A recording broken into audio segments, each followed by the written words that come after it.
Matt, so I was driving the other day. Rakush, you spooked me. You spooked me. Did you not know I was on the call? Rakush, you put on your podcasting voice.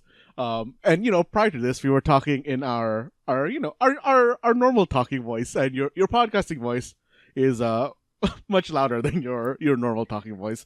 Oh, and I forgot to account for that when I was setting my volume.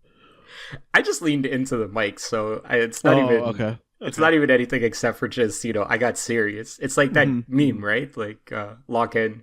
You're locked in. You're locked in. You're locked in. Locked in.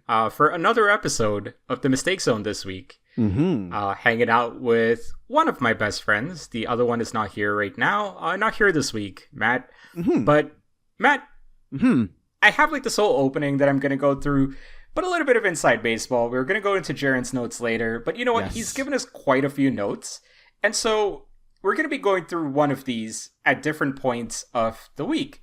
And I figured, why don't we actually start with... the episode, not the week. Yes, I've worked 12 hours. It's been a long day. I've literally gotten home and jumped right into the recording. So I hope our listeners appreciate this. Jaren's not here this week, Matt, because, it's tough to talk about these things sometimes. But yes. Also, I don't know if we've said your name, Rakush. You said my name a lot. We said Jaren's name a lot. I can't remember if I said the word Rakush to, solidify that your name isn't here. Well, yes, my name is Rakush. Don't know if Matt said it when he was scared with how loud I was, but yeah, I guess we're kind of co-hosting Mistake Zone this week. 2-person crew, but yeah. But Jaren's not here this week. Tough to talk about some of these things sometimes. Life happens, things happen. Matt, Jaren's still stuck in a line in Fan Expo. Fan Expo ended 2 days ago, but he is just trapped. They're not moving. He can't do anything there. But here's the good news: he is texting us some hot takes as we go along. So he just sent us this one text, Matt. Fan Expo, quick hit. Waited 1 hour 20 minutes to play the Metroid Prime 4 demo? No thanks. Artist Alley continues to be a living hell. I mean, of course, he's still stuck there. Not as overwhelming as TikTok made it out to be, though, but I won't go back next year. How overwhelming is TikTok making it sound if he's still stuck there? I mean, I feel like, any kind of social media is going to play up how chaotic a thing especially a convention is. But our friend is still missing because he's in a lineup in Fan Expo. Sometimes those lines, you're kind of just like standing in place and you don't even know if it's a line or not. Could just be you're standing for nothing. Ooh, that could be a good horror game, like a line to nowhere, like trying to figure out what the lineup is for. Honestly, okay, that doesn't sound like a horror game to me. That sounds like it would be more along the line of what's that? Like, is it like Exit 8 or something?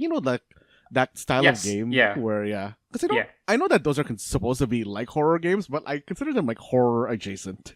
So funny enough about that game, by the way, it's got a movie that is actually premiering in North America at TIFF, the Toronto International Film Festival. Oh. Tickets went on sale this morning for all the movies. I had a list of 3 movies, Exit 8 being one of them. By the time public sales started, fully sold out. So, yeah, clearly like a, hotly anticipated movie this year as well. But Matt, I started by saying I was driving. Maybe I was driving to Fan Expo to save Jaren, but I was driving. And I realized something, and I was so devastated by this, I actually had to come back here and start recording with you. I just abandoned Jaren. Just abandoned Jaren because I could not believe what I just realized, Matt. We live in Toronto, like the province of Ontario. Yes. And all the license plates kind of go in alphabetical order. And so I saw a license plate that started with D. It's into like DC or like D something, like DH something at this point. Okay. Matt, I realized there's somebody out there in the province of Ontario that has a DBGT 420 license plate, and it's not me. Damn. You hate to see it. Or you hate to realize it. Yeah, and of course, like, I needed to prioritize my own mental health. I'm sorry, Jaren, but Matt, If you saw a DBGT 420 license plate, do you feel like you've already won the lottery, or would you want to go play the lottery after that because of how much luck and coincidence is involved in this? I'm not sure, to be honest. Rakush, I don't think I would clock the DBGT part of it. I think I would more so be too focused on the 420 part of it that I would overlook the DBGT part. See, there's a lot of 420 license plates, right? Because all combinations of 4 letters has to have a number between 001 and 999. So quite a few of those with 420 on it. DBZ 420 would be a great one, but the way the license plates in Ontario are is it's got to be 4 letters and then 3 numbers. So like there would be an extra letter in there that would kind of just suck. I mean, I think they used to do 3 letters then 3 numbers. So maybe DBZ 420 is still in circulation, but I'm going to assume it's not just because of, how old that would be at this point. Okay. If you think of the license plate DBZ 420 or DBGT 420, what's the first car that comes to mind as having that license plate? I just for some reason, specifically for DBGT 420, is like a champagne colored minivan. Like the caravans, Dodge Caravans. Yes. Yeah. Like that would be a funny one, and I kind of see it. It's a fitting car to have that license plate on. It specifically has a sliding door on it. To me, it is like going to be the most normal or adjacent to normal looking car in my head for some reason. Like the DBZ 420, considering how old that license plate would have to be, would likely be like an old Ford Windstar. See, for some reason, when I imagine DBZ 420, I imagine it on like some like a Daewoo. No, like on some kind of like something with a spoiler on, like one of those really tricked out kind of like a super. Yeah. See, I feel like that would be too perfect a match. I feel like that would have been like the perfect time when somebody would have got like DBZ 420. But I'm saying like they would have gotten that as a coincidence, not as a custom license plate. Oh, see, I think DBZ 420 would have been custom, and then DBGT 420 would have been randomly assigned. Interesting. Well, if there's anybody that's listening to our show that has either of these license plates, please reach out to us. What's the email address again, Matt? It is themistakezone@gmail.com. Please reach out to us, because I'm actually not going to be going to save Jaren from Fan Expo without hearing back about this. So, for Jaren's sake, reach out to us. But Matt, Jaren's not the only one that's stuck in some sort of like, battle royale situation where it's like kill or be killed. I don't think he's in that dire a situation at Fan Expo, but well, you don't know. Fan Expo can get kind of wild sometimes. Well, yes, if Artist Alley is truly the hell that he's saying it is, but honestly, I was trying to use that as a segue into a new segment that I kind of wanted to start doing as of this week. That is called Be Dramatic. It's the best name I could come up with. If you don't like it, I'm sorry. I had this idea because this summer has been a lot more for me, being out of the house, but also watching TV shows and watching movies over trying a lot of new games out. The way like you try demos out, the way Jaren tries demos out, you guys are, I would admittedly say, are a little bit more in the loop with games, indie games at least. And so I was wondering, how do I share some of the things that I'm watching and experiencing with everybody? And so starting this week, I'm going to pick one. From next week onwards, it'll be a random Korean drama or a Japanese drama that has at least one season on one of the North American streaming services, whether that is Netflix, whether that is Disney Plus, Prime Video. I'll add Crave in there, but I don't think I've actually seen any on Crave, so I don't know if that's actually a thing. But those are the ones that I had or have access to. And so I've been kind of creating this list. Currently, it's sitting at 24 shows, and as of next week, we're going to be picking a random number between 1 and 24. if I watch new shows, that number will keep increasing, and I'll just spend a few minutes talking about that show to kind of like, just open up a little bit more about the things that are readily available for us to watch, Weeby things for us to watch through legal means. Matt, this week, though, I wanted to start with what I would say is arguably the most popular show that has come out of either of those countries, and I would say it's arguably one of the most popular shows of the last 15 years, maybe 20 years, and that is Squid Game. I kind of wanted to get this one out of the way so I could talk about some of the more hidden gems next week onwards, but yeah, Matt, Squid Game Season 3 came out, I want to say about a month and a half ago. Yes. And that is essentially the end of, spoiler alert, I guess, that is the end of Korean Squid Games. Yeah. What comes after that, I'm not sure. But Matt, you've watched the show. I've also watched the show. And I think this one is an interesting series because Season 1 was, I think, a really interesting show that combined like a battle royale-esque gimmick with some pretty strong social commentary. And almost immediately after the show came out, pop culture got a hold of it, and in essence, like, the social commentary took a backseat to just the concept itself. Case in point, Mr. Beast basically taking that series, making a parody version of it, missing the entire point of what the series is actually speaking on, and then so much more. So many more things happened with that, like, paying homage to the series that completely missed the core point that the series was trying to make as well. And so Season 2 came out either earlier this year or late last year. I cannot remember when Season 2 came out. But Season 2 and 3 are kind of like a package deal. It's a continuation of the same iteration of the Squid Game. Yes. And Matt, let me throw it to you because I kind of just sort of explained my starting point as a perspective for the series. What are your general thoughts on Squid Games?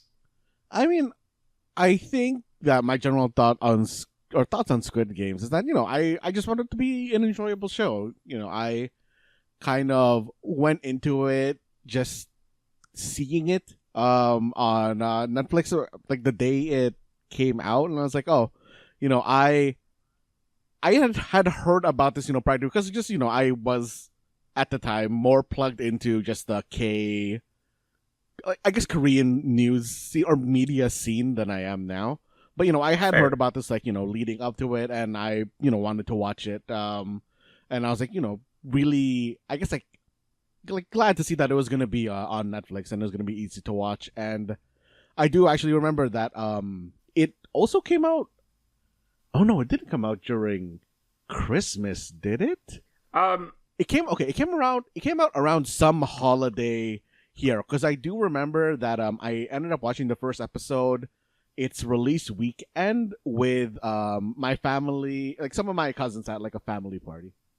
So I know Season 2 came out last year on the 24th. I guess there's been a lot of time between.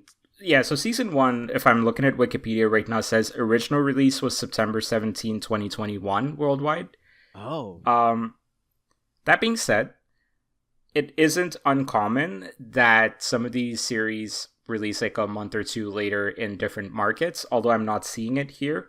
But it also didn't really catch popularity or gain popularity right off the bat. I think it took a little bit before it really shot off. But no, yeah, I mean, like, I think just like, conceptually, I don't think I was, really looking at it too deeply when I was like initially watching it. I think I probably was more on the Mr. Beast side of it when I watched it initially. Like, oh yeah, this is like a death game. It's I think when I was watching it initially, I was more so looking at it as a more gamified version of Battle Royale. Yeah, well, like when I was initially watching, because I feel like that's a very common association to have at the very start.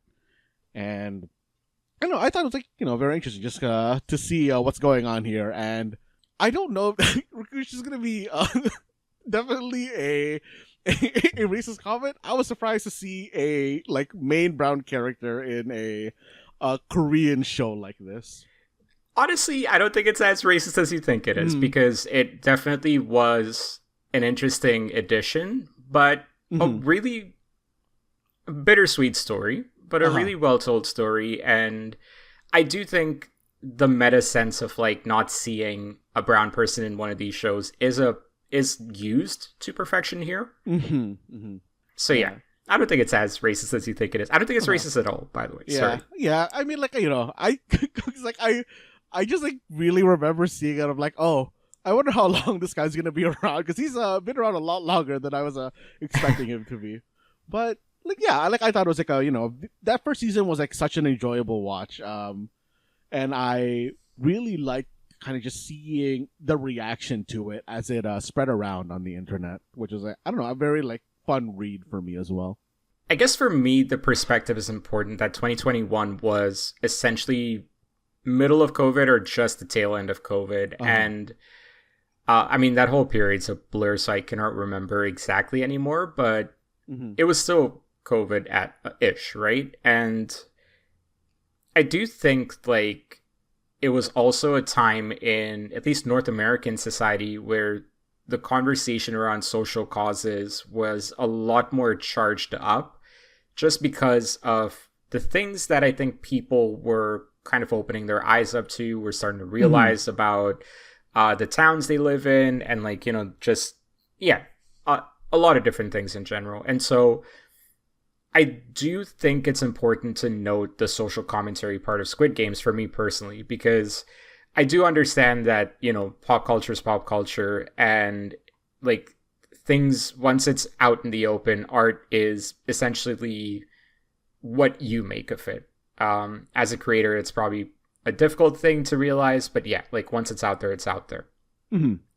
But to me, it's also important to mention this here, because when I was watching Series 2 and Series 3, to me, it definitely felt like the showrunner, I'm going to try to pronounce his name correctly, Hwang Dong-hyuk, it seemed like he had almost a disdain for this world that he built.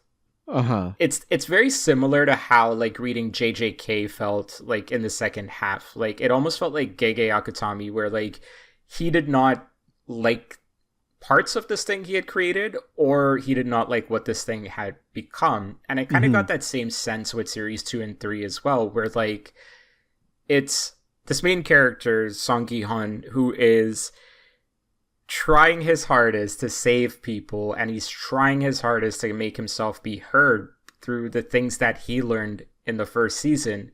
And that's not much of a spoiler, by the way. I mean, season 1's 4 years ago at this point as well. But like, yeah, like, it's just like this guy, like he essentially realized, like, to kind of quote an old series, Zorba the Greek, an old movie, you can knock on a deaf man's door forever. And it kind of just felt like he was knocking on that door forever and not getting any response from the people that were actually in the game. And when he was getting that response, it was from people that, I mean, again, Squid Game, the whole concept, they didn't last long. And yeah, it just kind of felt like a lot of that came across to me as well with 2 and 3, where it just did not feel like Hwang Dong-hyuk had a lot of interest in continuing the series any further, which is also the case after Series 1. He said, or at least like there's a couple of interviews out there, which I'm kind of paraphrasing here, he did not want to do a season 2 or a season 3. Yeah. But of course, the way streaming things work and the way the, series kind of broke out as well, it's very difficult to not do a second series. So like, I don't know if you had that same experience with like season 2 and 3, but that's definitely like weighed heavy for me watching it. Was just like, it existed for the sake of existing, I think. I don't think it did anything of consequence. Yeah, like I kind of, think that, season 1 was meant to just be like, oh, that's it. Like, this is a full, complete package as it is. Like, this is all that was supposed to be made. And then, you had to write, or he had to write season 2 with, like, I guess a finality, I guess, of what happened in season 1. And I think for me, the big issue for season 2 was that I think it had, like, a bit too many plot threads trying to go on, and that it didn't feel like what I think like Squid Game season 1 was. Yeah. Because I thought Squid Game season 1 was very much about, cleverly working your way through a situation, and I never really got that feeling from season 2, like season 2 and 3, because it really did feel like, for how long they made main character 456 kind of look like he was planning for however long, it just like didn't execute well, or like something along that line. I'm not really sure how to phrase it. It's a tough one to kind of put into words as well, because I think as far as execution is concerned and the games and things, it's more or less the same as Series 1. Yeah. I think for me, though, I think you nailed one big problem for me personally, which is this idea that there's too many different plot threads happening in Season 2 that are inherently not going to go anywhere until the end of the season, because 2 and 3 were shot back to back. Yeah. And so you're not actually writing that season to resolve threads in that same season. You're writing it to get you to Season 3, where things are going to get resolved. Yeah. And I think, like, for me, the most egregious one was the guys on the boat. Almost like the Berserk meme. Like, these guys were just on the boat for not just Season 2, like a season and a half, maybe more, right? And like, that just felt really egregious, because it did not need to exist in the way that it did, except to just say, hey, remember these characters you got introduced to in Season 1? They still exist. Yeah. Like, I almost feel like, looking back on how it did end up playing out, I almost wish that, it was something more like Season 1 happens, and then Season 2 would have been, I don't know, the story of the people currently in the game. Like, I like the characters that were in the game, of like, like MG Coin and like, the Grandma's Son group, and like, those people. And I thought it would have been probably better if, you get the winner of that second set of games, and then you Tokyo Drift, where, Tokyo Drift post-credit of 456 coming up at the end, and meeting with the main character of Season 2. I see what you're trying to build towards. Yeah, like, almost kind of like set it up so that Season 2 ends. Song Gi-hun gets introduced, that's player 456, and then like you can maybe do a bit of Season 3 from his perspective. I still think, though, that regardless of which narrator you use, the core is where the issue lied for me personally. And I do think a part of it also, going back to, again, like the showrunner feeling like he has a disdain for this world that he's built, it goes beyond just sort of like these masked rich people, like these rich foreigners, right? It's not just them being comically villainous. That is, of course, by design.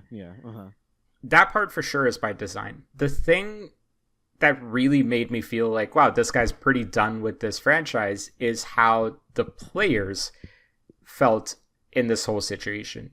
And I'm not going to spoil much from Series 2 and 3, because, I still think it's worth watching, because if for no other reason, to understand like one of the bigger cultural plot points of the last like half decade, and I do think it's important to experience it from a fresh perspective without having everything spoiled. But yeah, like there was definitely a plot point in Season 3 especially, which just was like, even the players now feel comically evil. And I think like that's where it really kind of like started sinking in for me that like, yeah, this guy just doesn't want to do the series anymore. So that is Squid Games. It's it's a bit of a mixed bag. Season 1 is probably something that we will remember for a very long time. And I think it is also arguably responsible for the influx of a lot of shows that we're seeing, a lot of content that we're seeing from that region, and like why Netflix is as international and as global as it is. It's one of a few shows. There's a couple of Indian shows I would say that made them really popular there as well. But yeah, I kind of just wanted to get this one out of the way first, because starting next week onwards, it's going to be random series and it's going to be some less celebrated things. The list will have some good, it'll have some bad, it'll have some phenomenal, but it will definitely be an interesting conversation. So, Matt, last thoughts on Squid Games, and we'll move on to the next topic. I thought it was a fun watch. At the very least, I thought it was a fun watch, and I think that if you haven't watched it, you at least season 1 at the very least deserves some of your time. And honestly, yeah, like your thoughts on it, if nothing else, will say one thing very clearly, is that we all have our perspectives and we all have our own ways of engaging with content and appreciating content. And so, yeah, regardless of what my recommendations are, I'm not just talking about these shows to say skip the show. I'm saying, I might not have enjoyed it. You guys might enjoy it a little bit more. But Matt, I just got breaking news. I have another message here from Jaren, still stuck in the Fan Expo line. I'm still not in my car with the license plate DBGT420 yet. But let's see what he's got here. Oh, look at this one. Okay. Forza Horizon 6 rumors and leaks this weekend. Trusted sources. This is exactly how Jaren sounds, by the way. Trusted sources reporting that they have seen documentation that Forza Horizon 6 will take place in Japan and be announced at this year's Tokyo Game Show. Vroom vroom. Vroom vroom. Speaking of Tokyo Drift, right, Matt? But Tokyo Game Show, there's another one that has been going on recently. Matt, you wanted to go through a couple of things for Gamescom, Yes. which did happen last week, I believe. Yeah, last week as of this recording, there was a couple announcements there that I think are worth touching on here. Yeah, let's do a quick hit of them, I guess. I think, of course, the biggest one, which is I think also technically from probably the smallest studio that had like a big announcement out there, is Hollow Knight Silksong finally got a release date. That was quite shocking. Even though it did seem like, based on the Xbox Asus handheld thing that got advertised during E3 weekend, or whatever that weekend is called now, like it seemed like it was inevitable that it was sooner than later, but to see that it's coming out in, as of this recording, quite literally like a week and a half is kind of crazy. Yeah, that is a much, closer release date than I was expecting. I was honestly expecting like 50% they push it to 2026 and 50% they do a kind of meme date of December 31st, 2025. Which would have been a good goof. What platform do you think I should get this one on, Matt? Should I get it on the PS5 if it's available there, or should I get it on the Nintendo Switch? Ooh, I mean, I would say PS5 for you. I wouldn't imagine that you would really be... I mean, do you think that you would really be playing this on the go or in handheld mode that much? So, that's how I played the original Hollow Knight. Okay. So that's why I'm kind of debating it. It's not like it's gonna be a... It's not gonna be like a... Oh, okay. It shouldn't be a, game that is going to, I think, wreck the Switch hardware. So I think that, the Switch is, a good place to play it if you do think that you will play it in a handheld setting versus a TV setting. Yeah, I guess I got a little bit of time to figure this out. I might also wait a couple of days after release to just see initial impressions on performance things. But yeah, Hollow Knight, original game. I remember talking to you about that game on... Yes. I think it was on the show, but at least like on the side we talked about it. And I remember being super frustrated with that game, but I do definitely think that over time it has become one of my favorites in a sense that like thinking back on how much I was able to achieve just through trial and error in that game. Like Mm-hmm. the rewards still feel like, they were worth it all these years later. And so, yeah, I'm really excited for Silksong. Not sure about you. I mean, I am interested in playing it at some point. I don't know if I'm going to grab it on release. I think for me, I really, really need to see what the quality of life changes are from original Hollow Knight, because the kind of really shitty map traversal and like kind of getting around in Hollow Knight is what really made me hate playing that game. Yeah. Yeah, and like it's what like led to me kind of dropping it partway through. I remember like one of the things you and I definitely critiqued about the game was how the opening area changes into like this very hazardous area midway through the game as well. Mm-hmm. And it is by design, of course, right? But like it's done in this way that like you don't feel the power creep that tends to come with games like this, where you like go back to a starting area and like you're just absolutely zipping through it and like killing folks. I mean, for me, that particular thing wasn't even about the power creep. It was about the fact that they update the map, but they don't update your mini map, Interesting. and it makes it so that paths that show up on your mini map aren't actually there. Like that game for me was ruined by its traversal. And like I absolutely hated like everything else about Hollow Knight was very fun for me. Like I really enjoyed playing it, except for when I had to go somewhere or find something. That's fair. Yeah, I guess I misremembered that Mm-hmm. conversation. But no, for me, like I think what ruined it for me was just this idea that like a game that lasts as long as that one does, you have to Mm-hmm. be on your toes all the time, and that just kind of felt like okay, a little bit too much. Like in Uh huh. general, Uh I huh. do at least like having one area in the game that I can just kind of go back to, or like the central starting point that I can go back to that isn't just like engulfed by like hazards and like things like that, Mm-hmm. which this game did not have. Mm-hmm. I'm sure I'll have the same frustrations with this next game as well, but plenty of fun things to remember from the first one that Mm-hmm. I'm very excited for Silksong. Mm-hmm. Mm-hmm. But what else we got for Gamescom? I mean, speaking of sequels, this is one that I feel like has been in dev hell forever, and it also finally got a release date. Um, Vampire the Masquerade Bloodlines 2. What a name. It has a release date of October 21st, and Rakush, I don't know if this game is going to be good.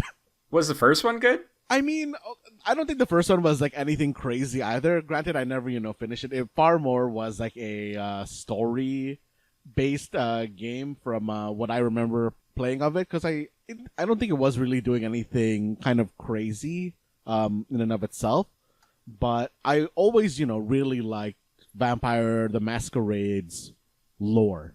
Okay. People, longtime listeners will know that in Saturday Morning Adventure, our really old D&D kind of a focus, or not D&D specifically, but pen and paper podcast, we did 2 seasons of Vampire the Masquerade's RPG, and I don't know, it makes me really, really hope that Vampire the Masquerade Bloodlines 2 is going to be a good game, but it has that, I don't know, it has that feel of, when something is just around for so long. And even I kind of had this feeling about Silksong as well, where it has just, existed as an ethereal concept for so long that I'm not sure if it's going to live up to what I kind of want it to be. If you got what I mean. Interesting. So it's more like you're concerned that you've hyped it up too much in your head, and that's why it might not be as good. Yes, I think maybe like it's like partially that maybe I've hyped it up too much in my head, and partially that like when I see a game like Vampire the Masquerade Bloodlines 2, it kind of has that same of like Duke Nukem Forever, where Vampire the like Bloodlines 2 was passed around between a lot of studios. There was a lot of things about it being like, restarted from scratch and being remade, where I feel like there's just so much potential for it to be not good or be in like a chunky state when it releases that I'm concerned about it. I hope it does well. I really hope it does well, but it has like that yellow warning sign on it for me.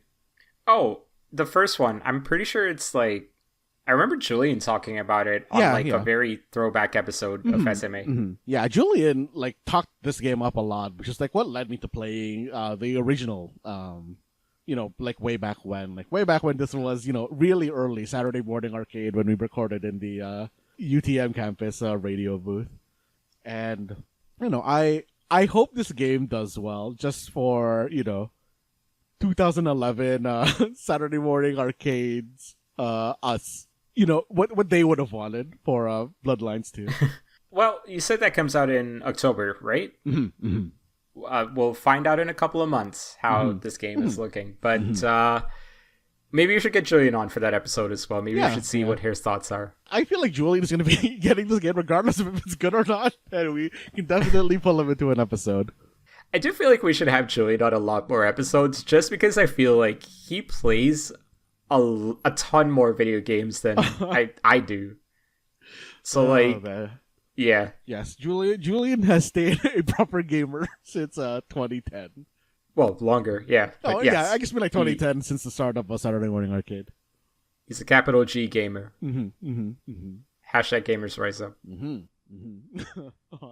What else we got in Gamescom, Matt? While I'm on the topic of our release dates here, Fallout Season 2, I think got its actual release date of December 17th. I don't think that they had a... Sorry, Fallout? Fallout, the TV show Season 2. Okay, yes. Yeah, I don't think it had a actual hard Season 2 start date until Gamescom, where, correct. December 17th, which, I think that's a very good time. It's going to be a good, holiday break if I haven't watched it or by then already to binge through Fallout Season 2.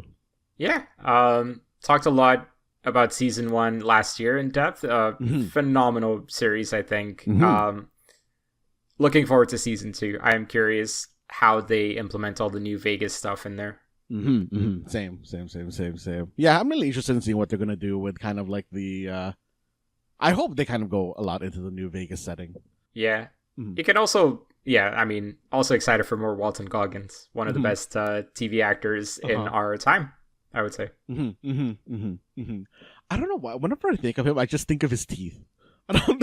Yeah, I don't you do that too. It's a defining feature of him. Yes. But you know what I unfortunately think of, Matt?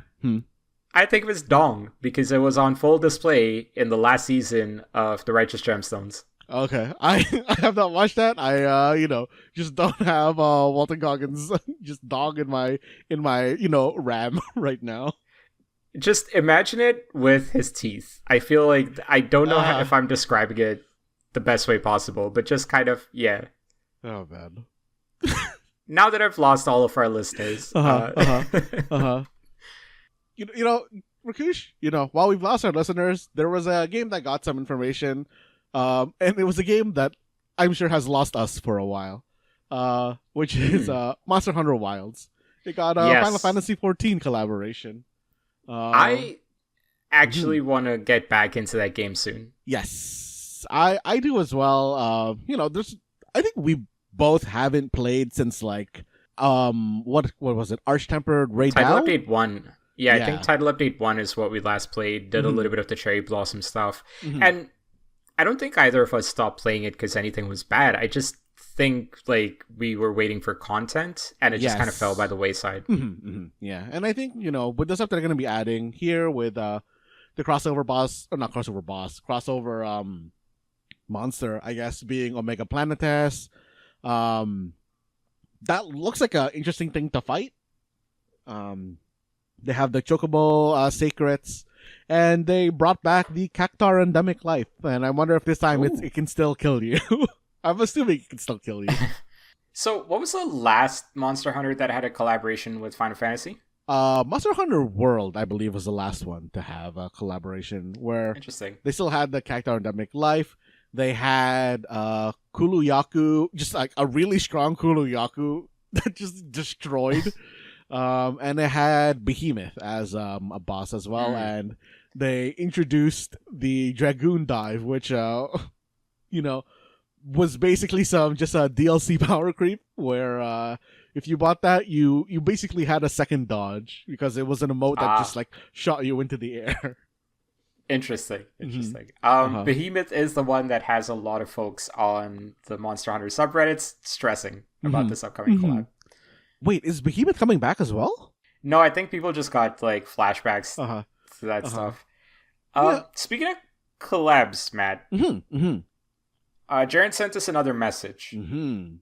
Well, first off, he's moved backwards in line, which is, a very dangerous situation considering his circumstances. But he found time to send a second message, and he's saying Nikke X Resident Evil collab officially confirmed for this year.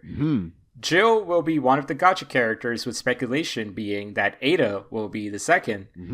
He's asking us a question right now, Matt. What you buying? What you buy? Yo, what you selling? What you selling? What you buying?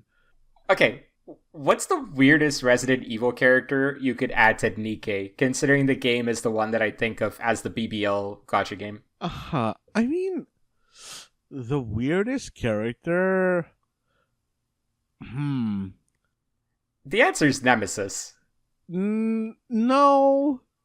You don't think seeing Nemesis with, like, a BBL would be, like... Okay, I don't know what this says about me. I don't think that would be that weird. It says that you're more open to the curiosities of the world than I am. Oh, man. I don't know. I'm trying to think of just, like... I'm, like, going through Resident Evil characters in my head, and I'm trying to think of one that doesn't fit in Nikke, and I'm coming up with nothing. Like, honestly, yeah, I feel like they could all be like anything, pretty fitting characters. The only bad, quote unquote, bad one, I guess, would be the what you buy and what you selling guy, because like his overcoat jacket, covers his butt.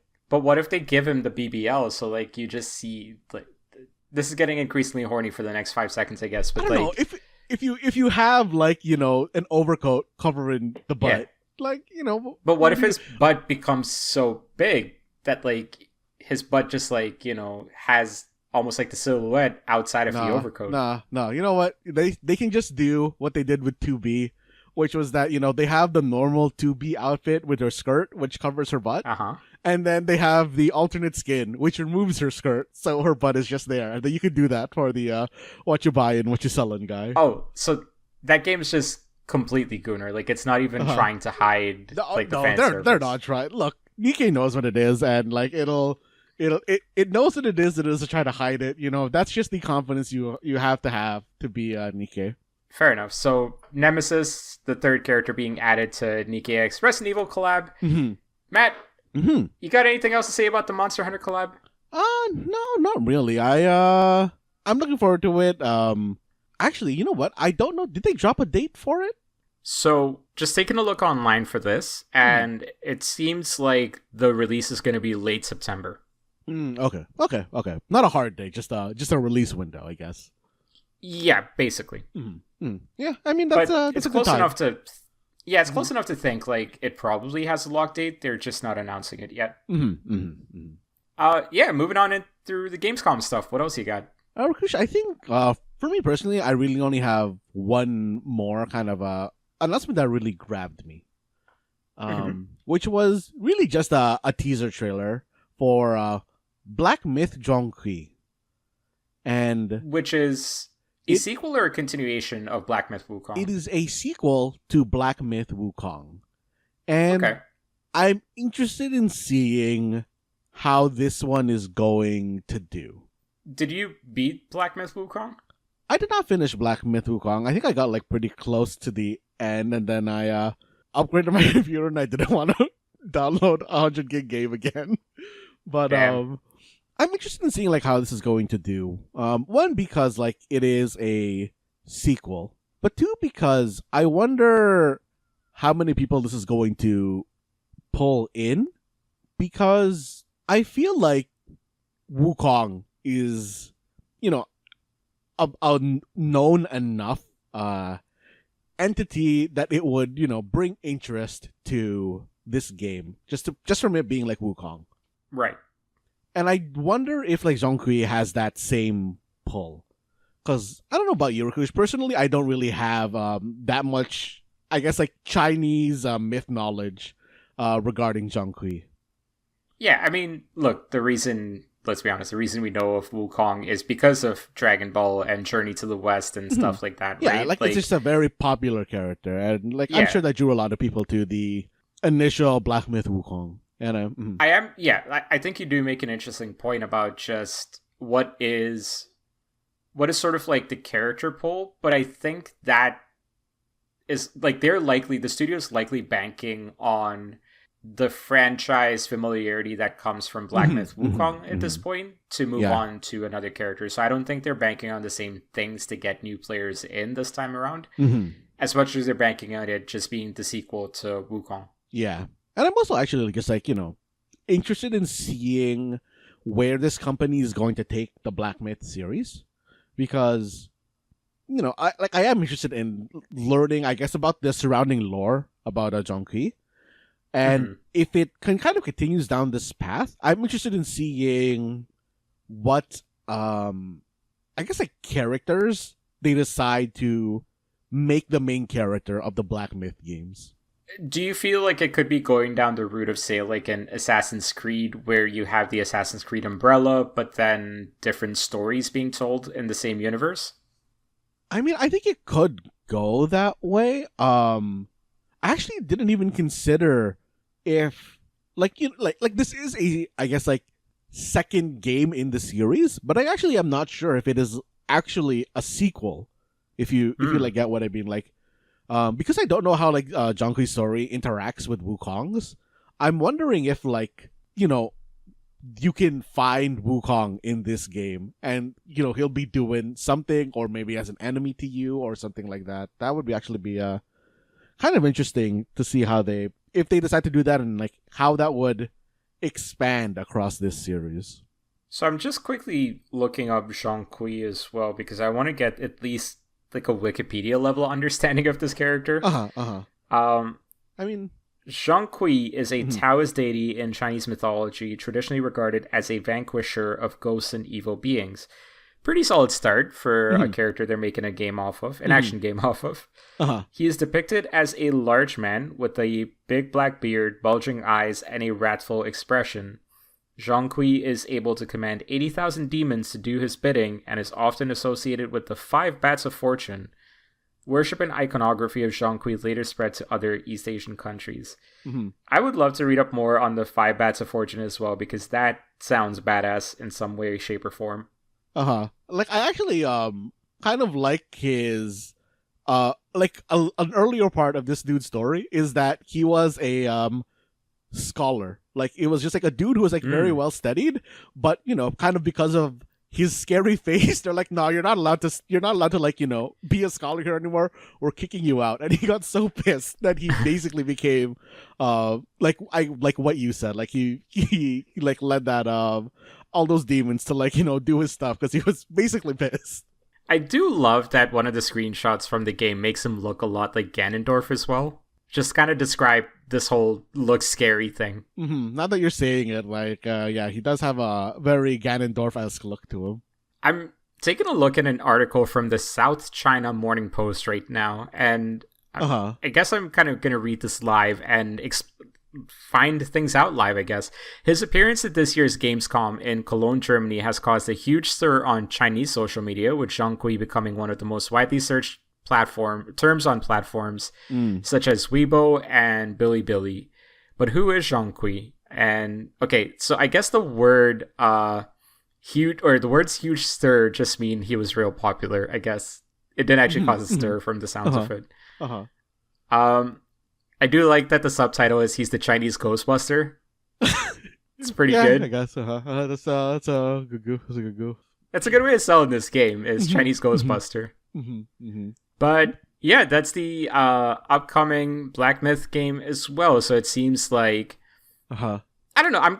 As much as like I know for a fact I'm not going to play these games. I talked about like playing Hollow Knight and being annoyed by that stuff. I feel like I would be a lot more annoyed with a game like Black Myth Wukong or like the Souls-like games that are coming out quite a bit as well.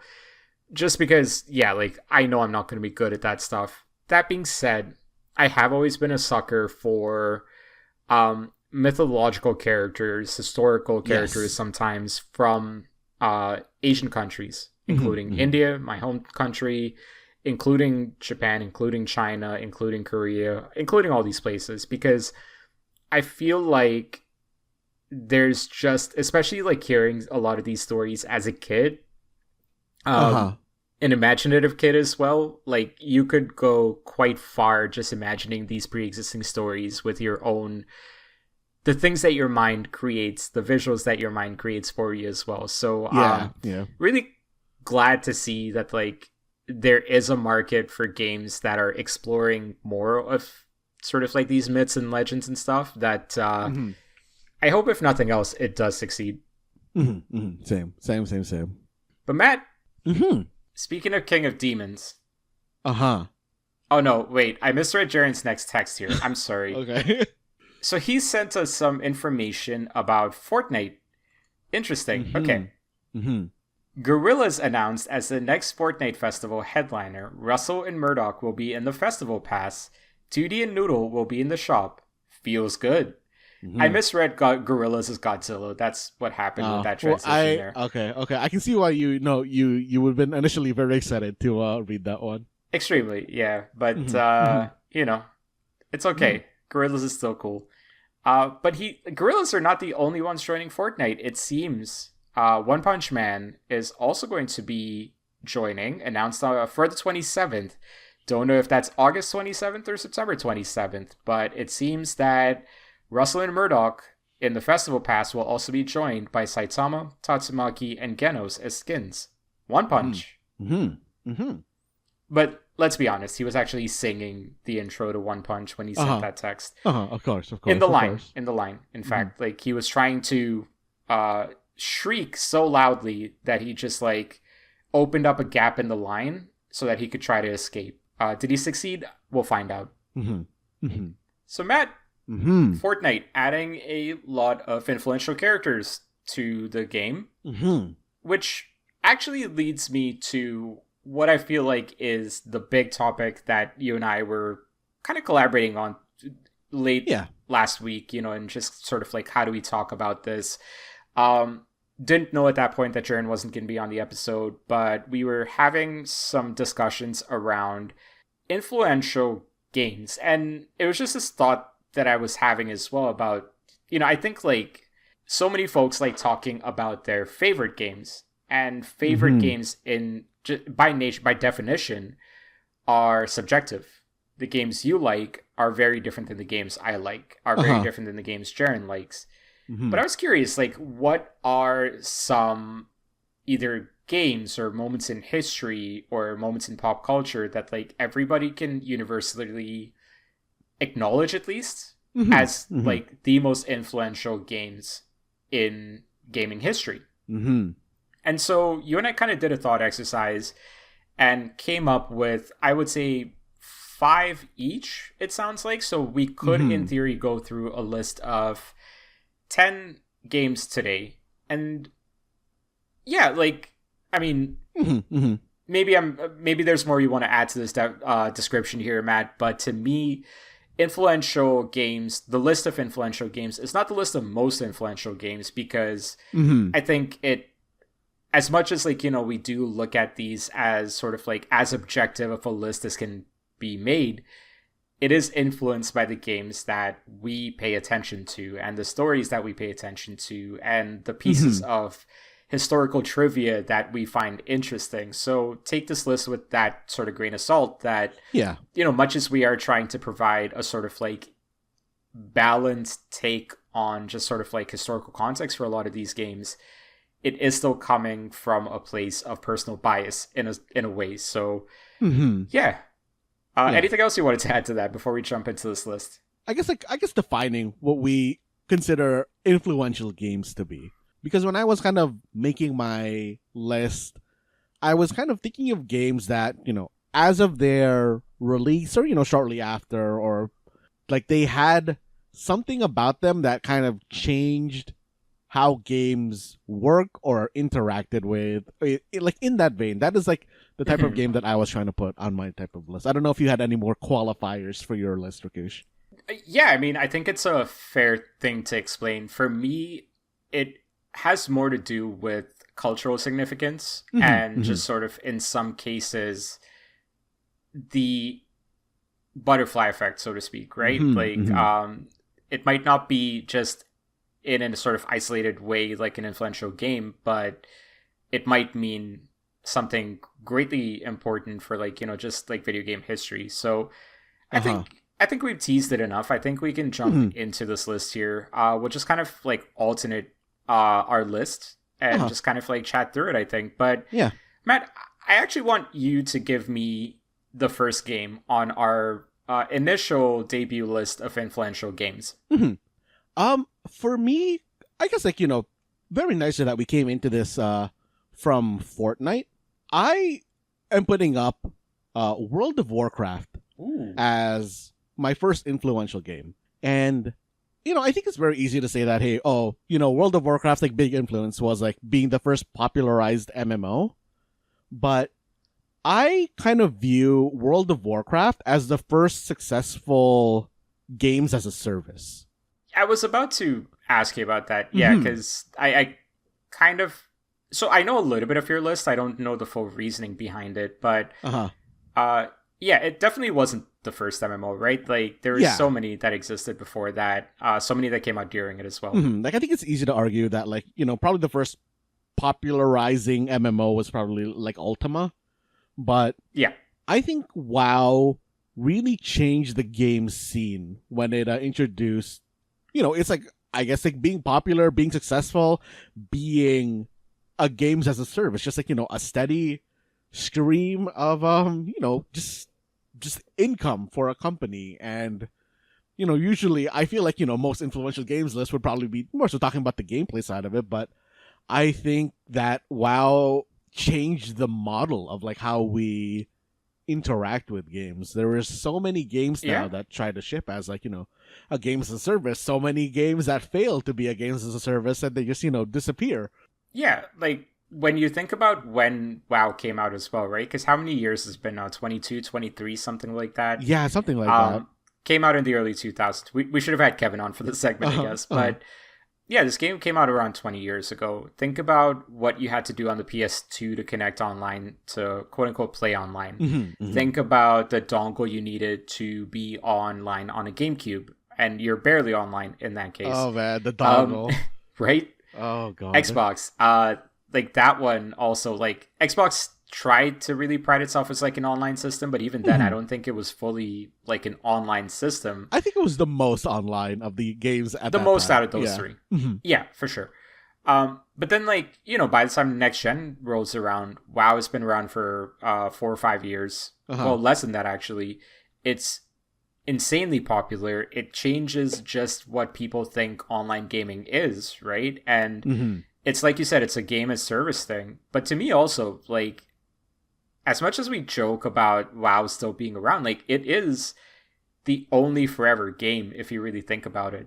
Yeah, it is one of the most like forever games that there is. Yeah, and I absolutely see the influence of that game, right? Like, I think like if you take a look at even just how games of any genre have in this day and age, like it is, I would say majority of the games that come out on the big platforms have some form, from major studios at least, have some form of netcode, some form of online gameplay. Yeah. And I'm not saying there's a direct correlation between WoW and that, but I think it's fair to say, right? Like a game like WoW normalizes playing online. Yeah, like I definitely think that, those type of, like, I think that things like, yeah, we would never have had things like Destiny. I would even like say that we wouldn't have free to play type games if we didn't have WoW as the kind of games as a service predecessor. Like stuff like, even though it's like in a totally different genre, I think stuff like League or like Dota or stuff like that would probably never have really become what they currently are without it. Yeah. I guess like for me the last point I would have for like World of Warcraft is also just sort of like the subscription model is also something that is so commonplace now. And as someone who worked in EB Games around, like, basically, like, for most of the height of World of Warcraft's popularity, and even, like, at its peak, like, when it just sort of plateaued a little bit, it plateaued at, like, quite a high peak, I guess. Yeah, like, that is one of, like, the first games that was so popular that like the idea of having to pay to play it every single month was absolutely not out of question for most folks. Yeah. Like WoW did some stuff to the gaming landscape. Last question I have for you. Do you feel like it's a positive influence or a negative influence? That's a tough question to ask, but I am curious where you land on that question. I think that overall it is a positive influence. Like, I think that having games as a service really expands what games can be. It really takes them out of here is the game, here is like, I don't know, one or two pieces of DLC. It really kind of changes how you experience a game or like interact with the game to a point where, I do think that there are negative aspects to it, but I think as a net, it is a positive change to the gaming space. I think like experiences like World of Warcraft, let's even throw Second Life in there as well, right? They are, to me, also important milestones of like online or like just existing online, or like your presence online being just as real as your real life sort of presence. Yes, for sure. Social media, of course, accelerated that significantly, but just as far as like your presence in games, like being like a thing, like those kind of experiences absolutely played a big role in that. So I think that's a great first game to talk about with this list here. So Rakush, what you got? I'm gonna go back in time a little bit for my first pick, and I'm actually gonna go with Donkey Kong. Now, out of all the Nintendo games, is it the best game? I mean, some folks might say it is. I wouldn't say it is the best game because of just, there's almost 40, 50 years of video games to go off of at this point from Nintendo to pick from. Just to clarify, when you're saying Donkey Kong, you mean like Donkey Kong throwing barrels down at Mario?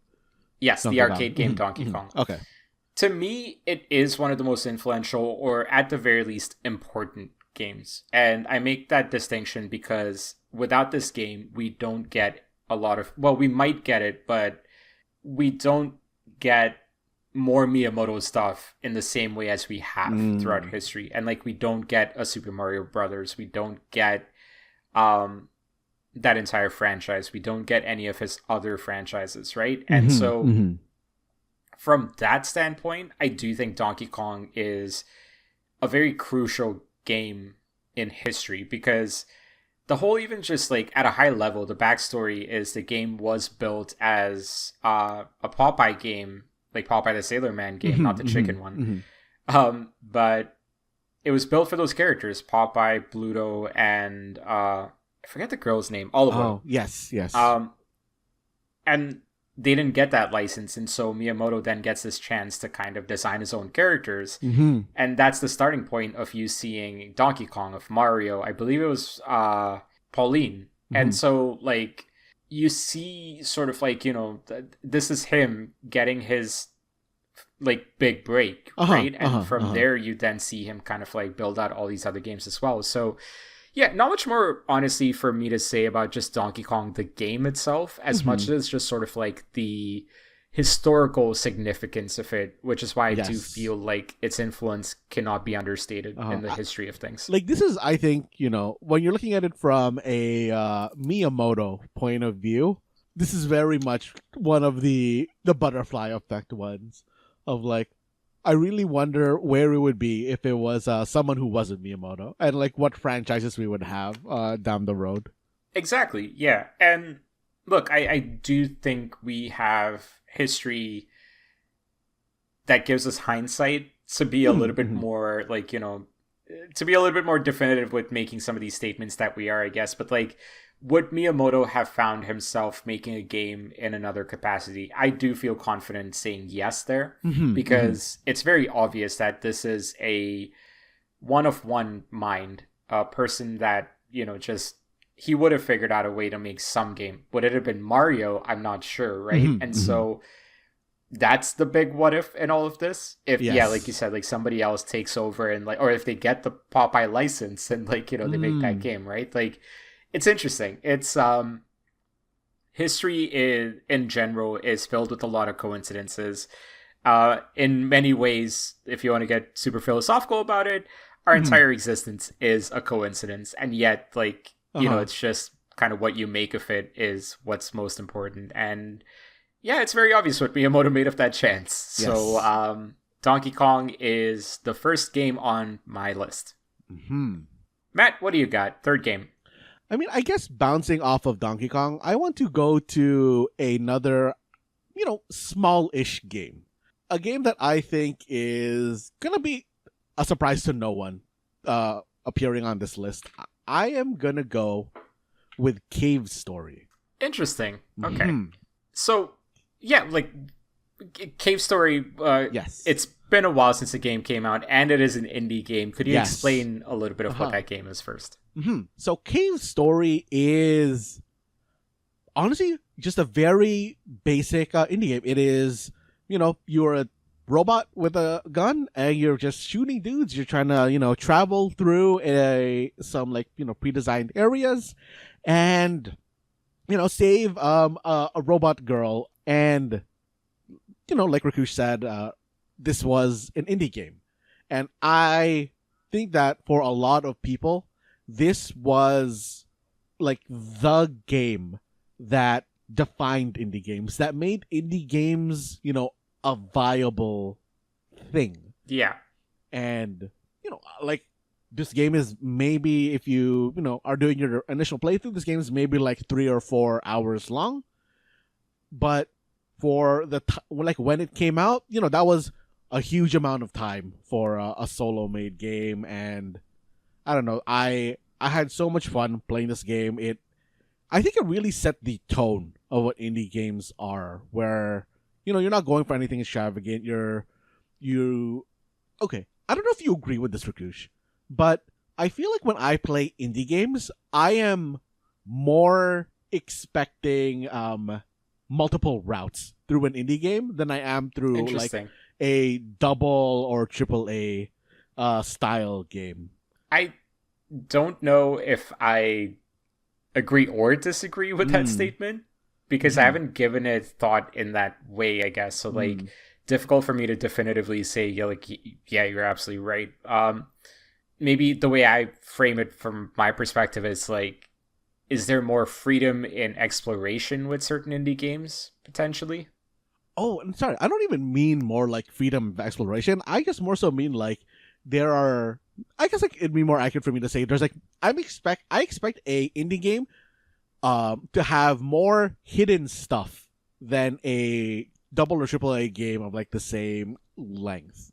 Or I see. Like I, for some reason, just because of the way that I guess Cavestory kind of set itself up, I feel like an indie game, usually made by much smaller group of people, they are going to, just fill that thing to the brim with their own kind of like little Easter eggs here or, little alternate things there that they probably came up with during game design that I feel like doesn't really show up when it's at, you're making games at a company level, if you get what I mean.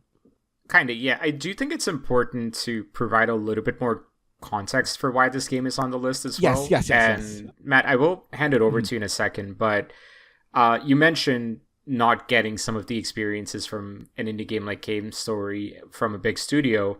Important to note, Cavestory was made by one person. Yes. Daisuke Amaya, who went by Pixel goes by pixel. But Uh-huh. yeah. Uh-huh.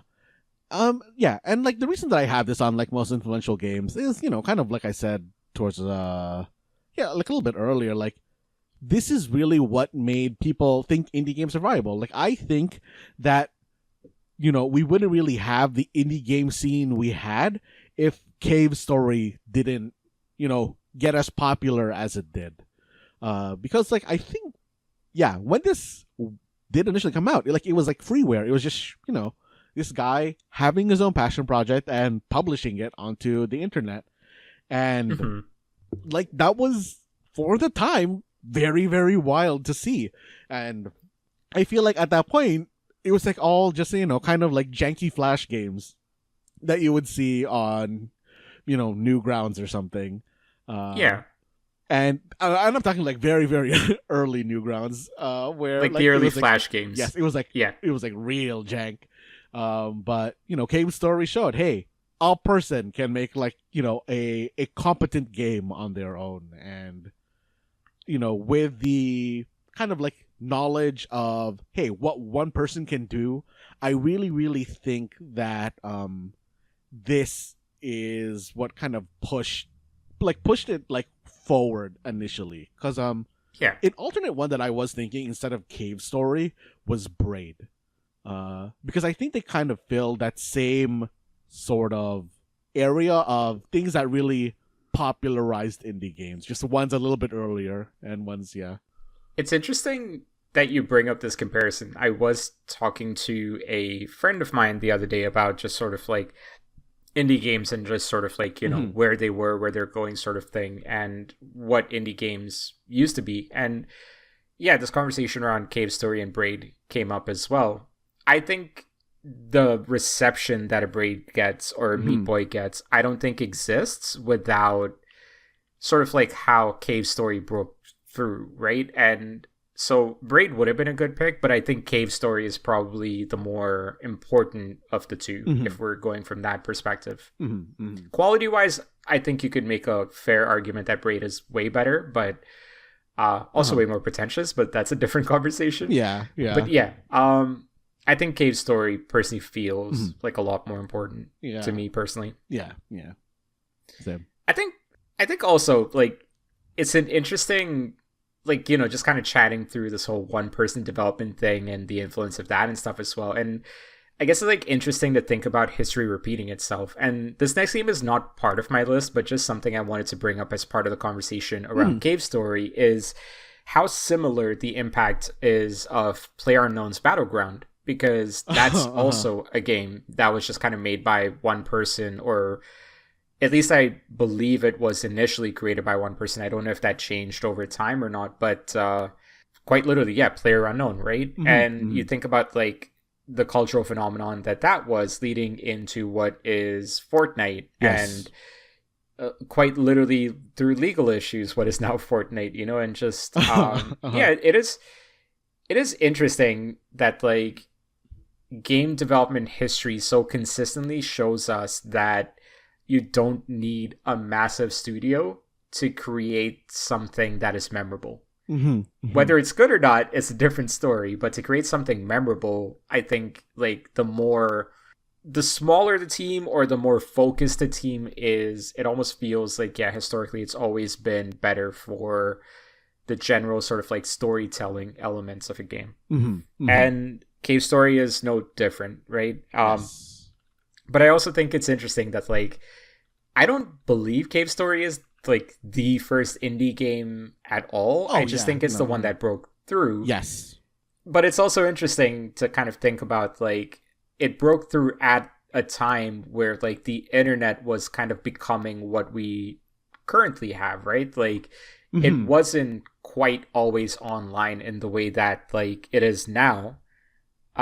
This game came out in 2004, so I would say like right before or like right during sort of like the boom of like internet culture and digital journalism and games journalism and like, and things like that as well. And so I do think like there is definitely an element of right place, right time with this game. Oh yeah, but for sure. I don't think that's against the game. I think that's just another sort of reason why to me as well. It's it's definitely like one of the most influential games of our life. Yeah, I think right place, right time would apply to any game that we're going to put on this list, to be honest. Quite a few. Yeah, I mean, I guess like Miyamoto, right place, right time, right? To make Donkey Kong. So yeah, I think it's a fair statement to make. Before we move on to the fourth game on this list, were there any final thoughts for Cavestory you want to share, man? No, I mean, like, if you haven't played Cavestory, you should really check it out. There are so many ways to play this game that it's easy to check out if you want to look for it. The Citizen Kane of indie games. Remember how like that used to be a joke? For the longest time. I forgot about that until just now, man. And it turns out that the answer might actually be just Cavestory. But Matt, the next one I kind of wanted to go with is another Nintendo game. But this time around, I wanted to go with Mario 64. Okay.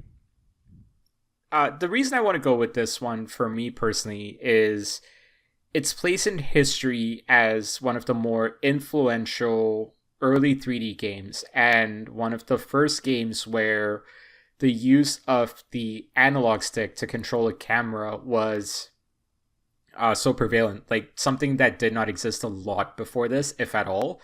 It certainly didn't exist with the franchise as popular as Mario, at least in that time range. I'm not saying I remember the exact dates or anything like that. It was like 30 years ago, but yeah, like to me, I do think it is one of the more important and influential games, like combined, of my list at least, because you really think about just sort of like where games were going at that point, and like, just what the analog movement introduces as an element to video games. It's just insane when you really think about just sort of like going from 2D to 3D. Like that is forever. Like, I mean, I don't know what kind of shift there's going to be from 3D to anything else that would be as important as the shift from 2D to 3D, but like it completely blew the invisible walls of like a 2D game away, right? And like, yes, I think like we maybe in this day and age might not appreciate just sort of like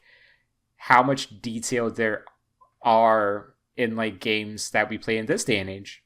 Like to go back to Red Dead 2, for example, and to think about just like the amount of detail that they put into a single tree, into a fish, into horse dongs, like, honestly, I think that the amount of data to render that horse dong is probably more than the amount of data for Super Mario 64 as a whole. That would be a fun thing to validate and confirm, but I would not deny that at all. But yeah, it's all these things that like we start noticing in these games. All of that is possible because of how much freedom you have with the camera movement, right? And I do think like we take that for granted. We take for granted that we have this like fully oscillating 360 view of like whatever we want to see from what angle that we want to see for the most part, Yeah. And to me, that kind of it doesn't start with Mario 64, but it becomes popular with Mario 64. And so yeah, like to me, like that is why it is also on the list for me as like a really influential game. Do you, I guess, like, Matt, question for you, because you kind of grew up with these games more than I did, because before I immigrated to Canada, I never mentioned this on the show in the past, but like we did not have access to, let's call them, legal consoles. So like the N64 was not a thing for me when I lived in India. And I just kind of had to play like the knockoff like NES like 50-in-1 cartridges for games. So like I didn't necessarily firsthand experience the influence of like 3D and sort of like the analog camera stick and the shifting and stuff like that. You might have, right? And so I kind of wanted to ask you about like that moment in time for you. Yeah, you know what? Like when I think back to it, I think one of the really good things about Super Mario 64's transition to, I guess, getting games into 3D is that it wasn't shitty. Like, it was smooth. I actually don't really, thinking back to it, remember ever being frustrated with Super Mario 64's camera controls. Like, it was, I think, very, at the time, like, intuitive. I mean, I think for somebody, whose first system is the, Nintendo 64, you're probably going to have a bad time. I think that applies to anybody that's jumping into, game controls, like, now even, or, like, now. But, yeah, I, like, do not remember it ever being a bad experience. I remember being able to play Mario 64 competently when I was a child. And looking back at it now, it is, like, really wild to think that is even possible, because, that is a whole new D, right? Like, it's... Exactly. Yeah, it's just wild that the experience was as smooth as it was. Especially when I think about, just, I guess, like, the poster child of, like, being awkward to control, good old Superman 64. That just controlled, like Garbo. Yeah. And then you got Mario 64 right beside it being like, yo, let's go. And, I mean, it's a true 3D game, right? Like, it's not an imitation 3D game. It's not using the limitations of a console to give you a 3D experience. It is 3D. And it is allowing you to look up, down, left, right, 45-degree angle, whatever you want to look at. Like, it is freedom in a way that historically did not exist prior to the N64, or at least, like, that era of consoles and gaming as well. And so, yeah, like, I think, like, this is an example of where, like, I did not experience that sort of phenomenon firsthand, but I can definitely respect the importance of it. And that is why, yeah, like, this one is on my list. Yeah, I don't know if I have much else to say about this one. I think, like, the difficulty with explaining a little bit of sort of, like, this shift from 2D to 3D is that I think it's so obvious in this day and age, right? Like, technology advanced, we switch from 2D to 3D. It absolutely does have a sense of, like, you might have either had to be there or close to there, or, like, grown up in that period to truly understand, like, where we came from, right? Like, the reason I think, like, I always feel fortunate for the generation that I was born into and the year that I was born in is that, like, I got to see a lot of these technological advancements pre-internet, early internet, and now internet 2.0, right? Or, like, whatever the current version of the internet is. But, like, we got to see all of these developments through sort of, like, through our firsthand experiences of how difficult things used to be, then how easy it got over time. And yeah, like, I think that was a really cool sort of, like, moment to grow up and experience these things during. I think thinking, like, back to just, like, Super Mario 64's very, I guess, like, opening scene, I think one of the things that actually really, really added to understanding how that worked was showing that Latiku, right? I can never remember which way his name goes, but, like, seeing that character come in with a camera on his cloud to really kind of, like, set what you're doing with the camera, or, like, how it's really, like, working. Like, that is, looking back, such a smart little thing to add.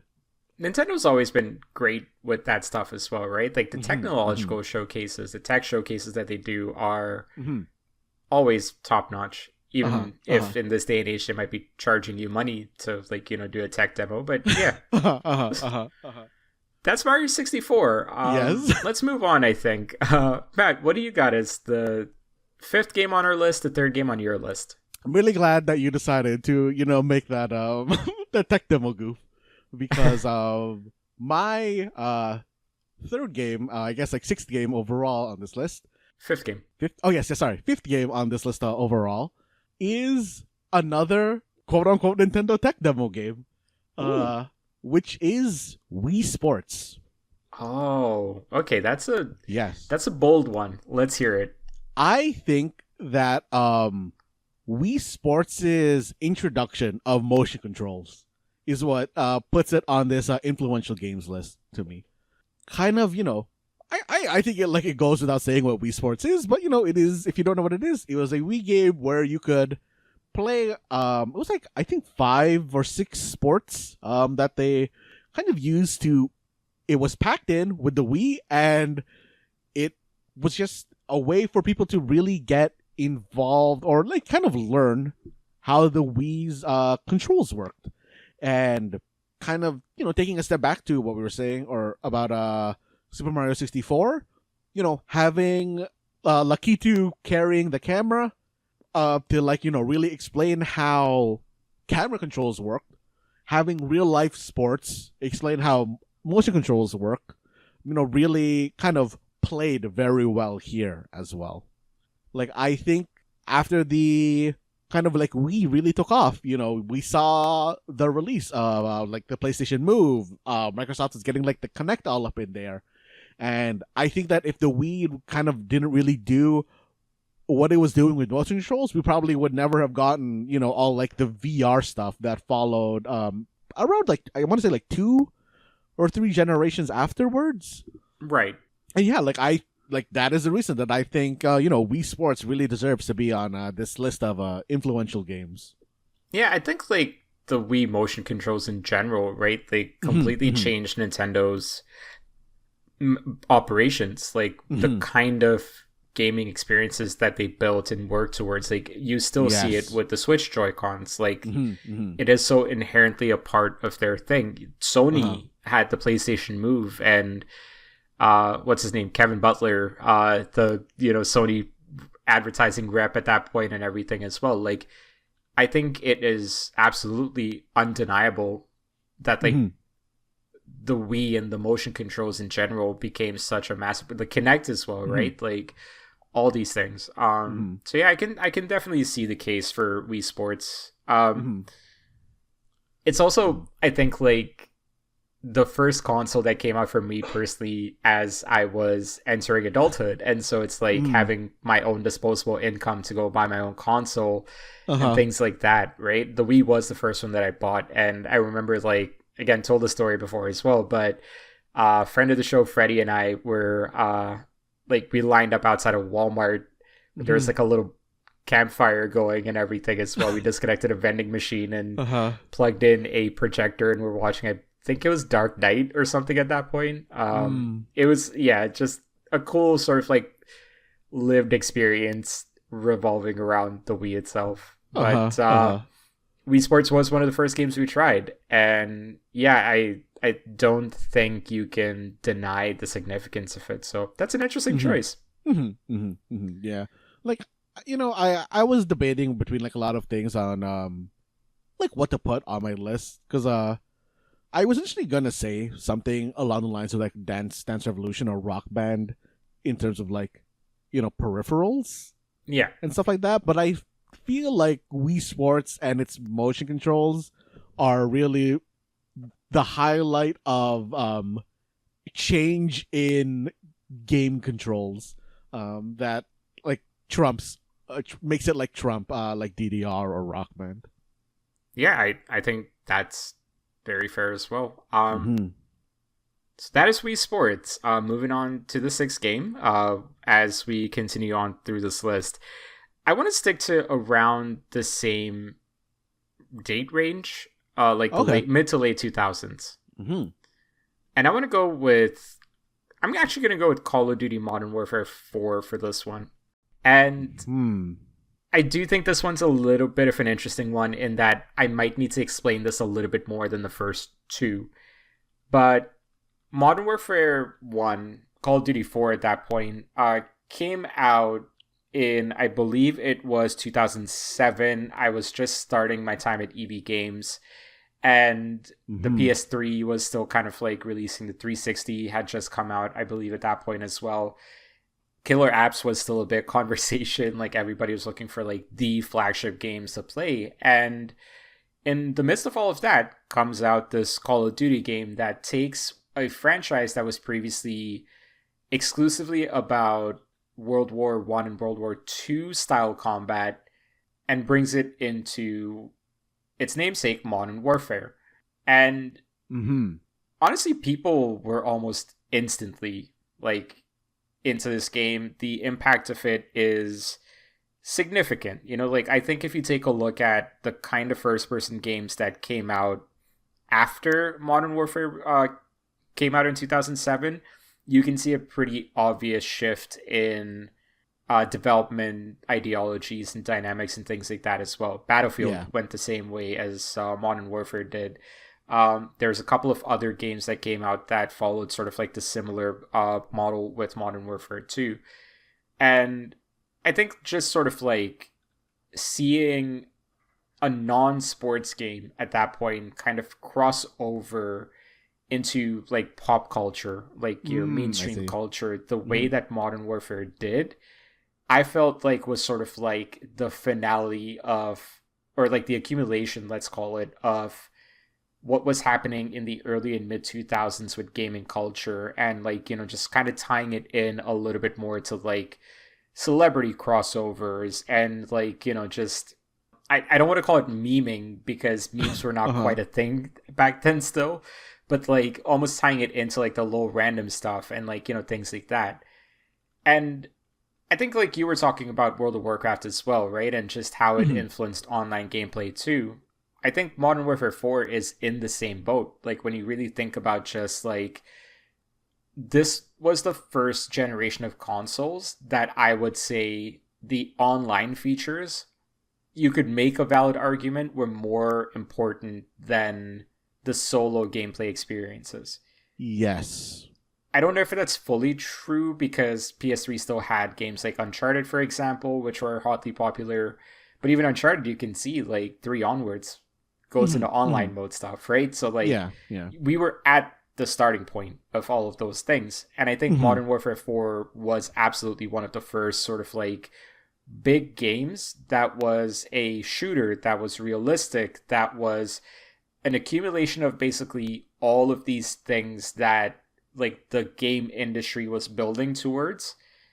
And it just kind of captured it, man. Like, and it got so significantly huge that like it took a franchise, again, a non-sports franchise like Modern Warfare, and turned it into a yearly franchise. And when you even just think about like the business impact of that, right? Like you see what happens not even that long after that with games like Assassin's Creed and like a lot of EA franchises and all these big studios suddenly like finding themselves being dragged into sort of like this market where like yearly iterations are necessary to keep a franchise relevant and to keep a franchise going over and over again.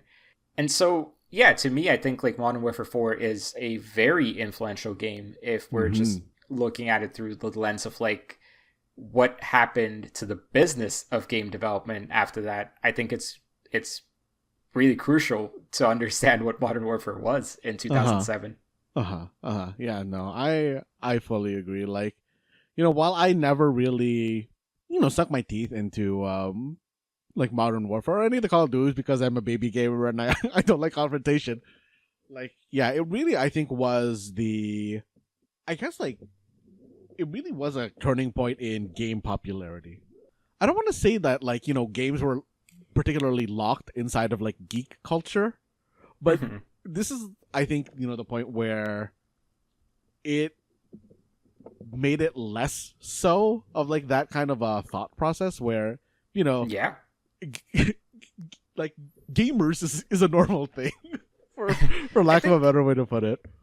I think, yeah, like if I'm thinking of what you're saying correctly, there was and there still is to some extent a stigma that games are for kids.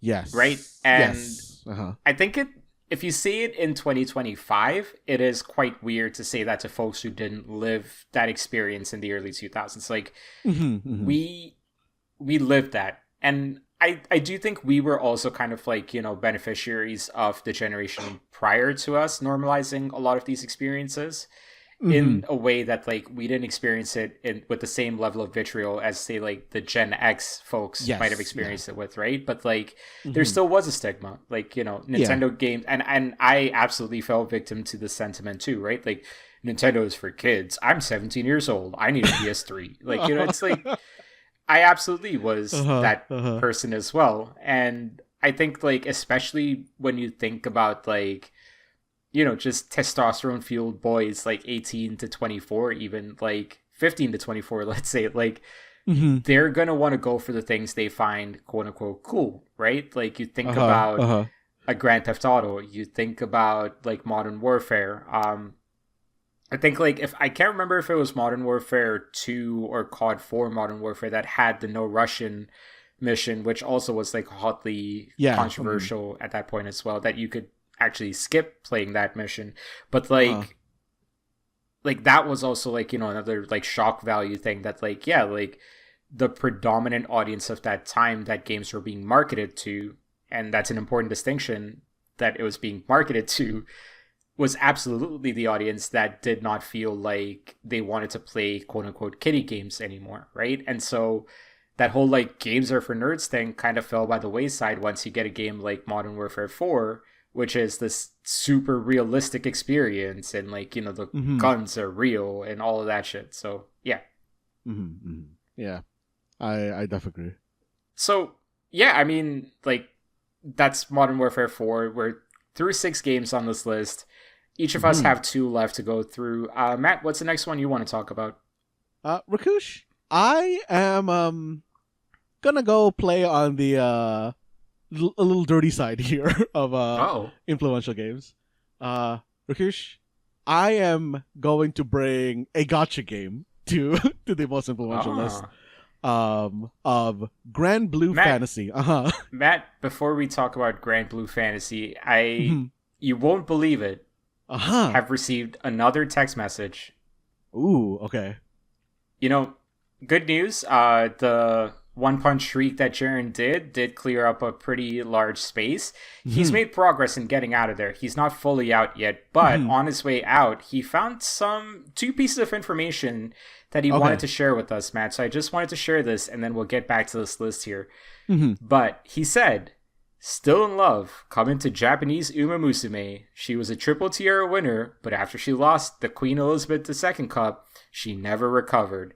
Speculated that it was because she spotted her jockey with his girlfriend. It writes itself. I think he overheard that from someone in the line. For the record, just to give a little bit of context of what Jared was saying, and why he said it. Still in Love, the new JP Uma Musume, has a kind of a yandere feel to her, which I think really ties that whole explanation together. I understand it now. I don't necessarily like it, but I understand it.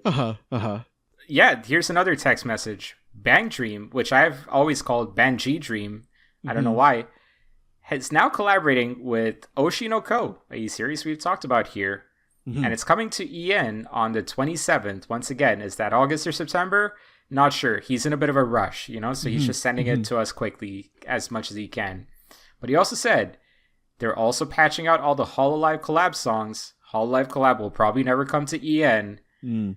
Oh no. Oh no. Matt. Jaren's gonna retire from Bang Dream. For real this time. I don't believe it. No. But he said for real this time. No, this is the X for doubt dot gif right here. Pretty sure. No. Wait, no. What game had X for doubt? Maybe that should be the next most influential game. That was oh man, I can't remember the name of this game. The one with the realistic faces, the face tracking technology. Oh, LA Noire. Right. Yes. I think it was LA Noire, at least. I'm pretty sure. Yeah, I was confusing that. Was that or it was Mafia? It was one of those two. I was confusing the X to doubt for F to pay respects from one of the Call of Duty games, but yeah. I think we can get back to the list here. You said Granblue Fantasy. That is an interesting choice. I want to hear about this. So, I definitely think this is a really weird one, but the reason that I wanted to bring Granblue Fantasy is because Granblue Fantasy is the one that changed how gacha works in games. Rakush, I am almost 100% sure that you have not heard about Granblue Fantasy's Monkey Gate scandal. I haven't. No, let's please indulge me. Give me a history lesson here.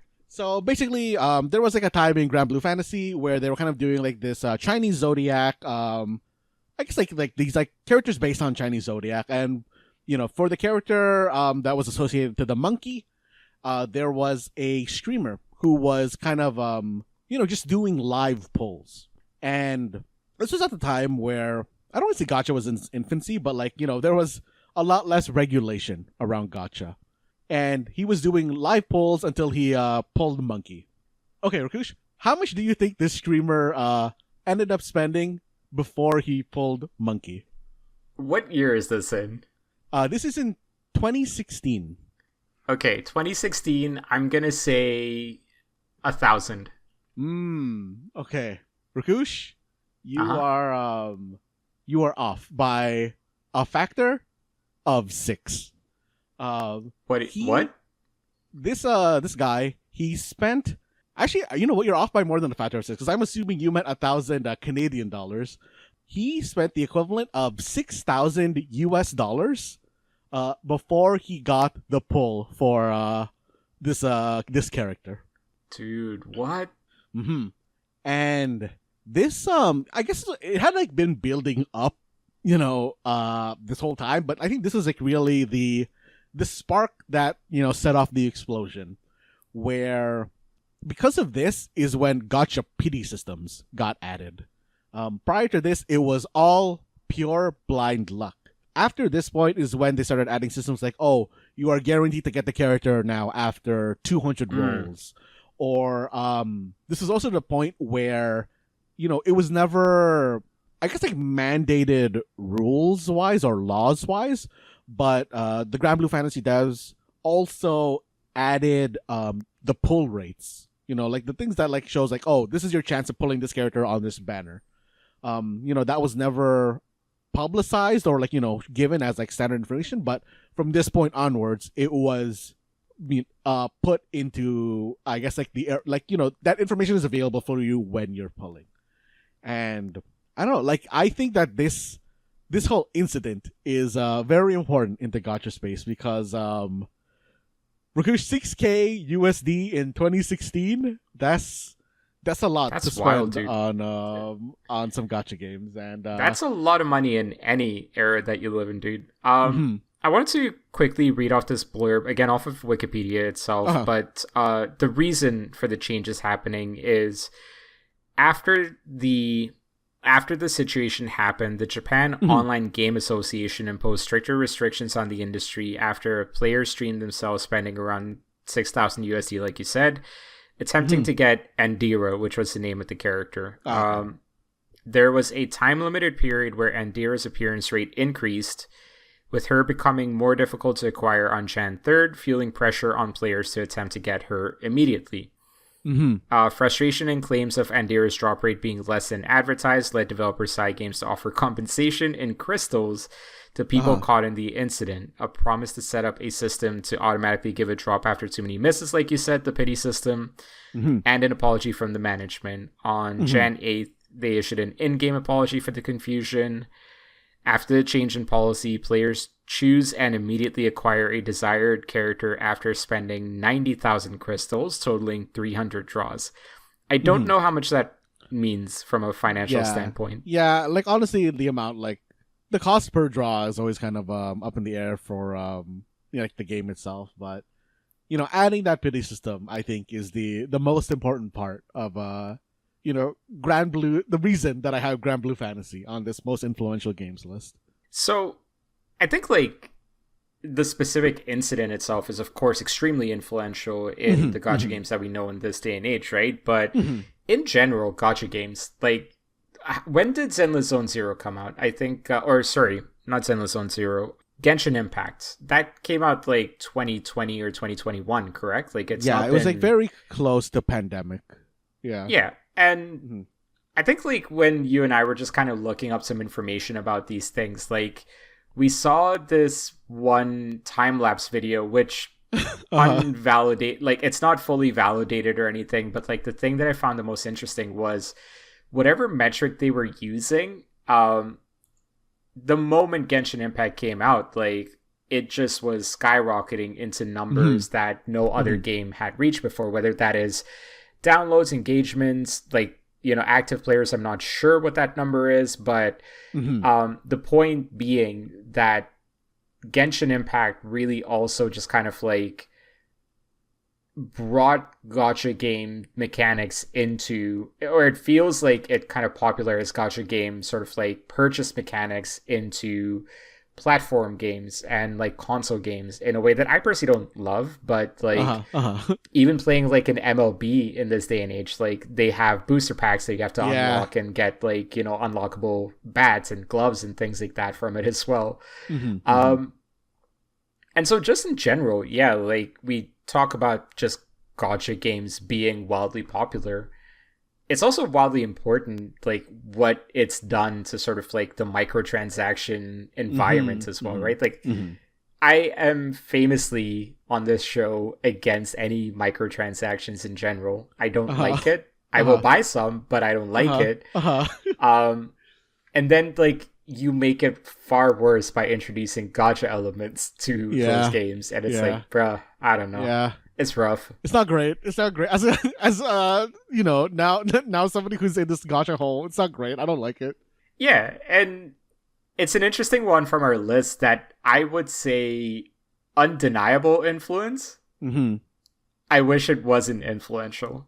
Yeah. I didn't want I didn't want my list to all be like, super positive. I wanted a bit of questionability in there. Of course, yeah. But that's Granblue Fantasy. I think, yeah, it's interesting, like, with more time passed, kind of, like, thinking about how, like, sometimes that, like, a thing that might just feel like an online discourse thing ends up becoming, like, this, like, big moment in history, right? Like, we, again, talk about the butterfly effect, like we did with Donkey Kong. Like, I think this is another one, too, where I do feel like the pity system is a great inclusion in these games.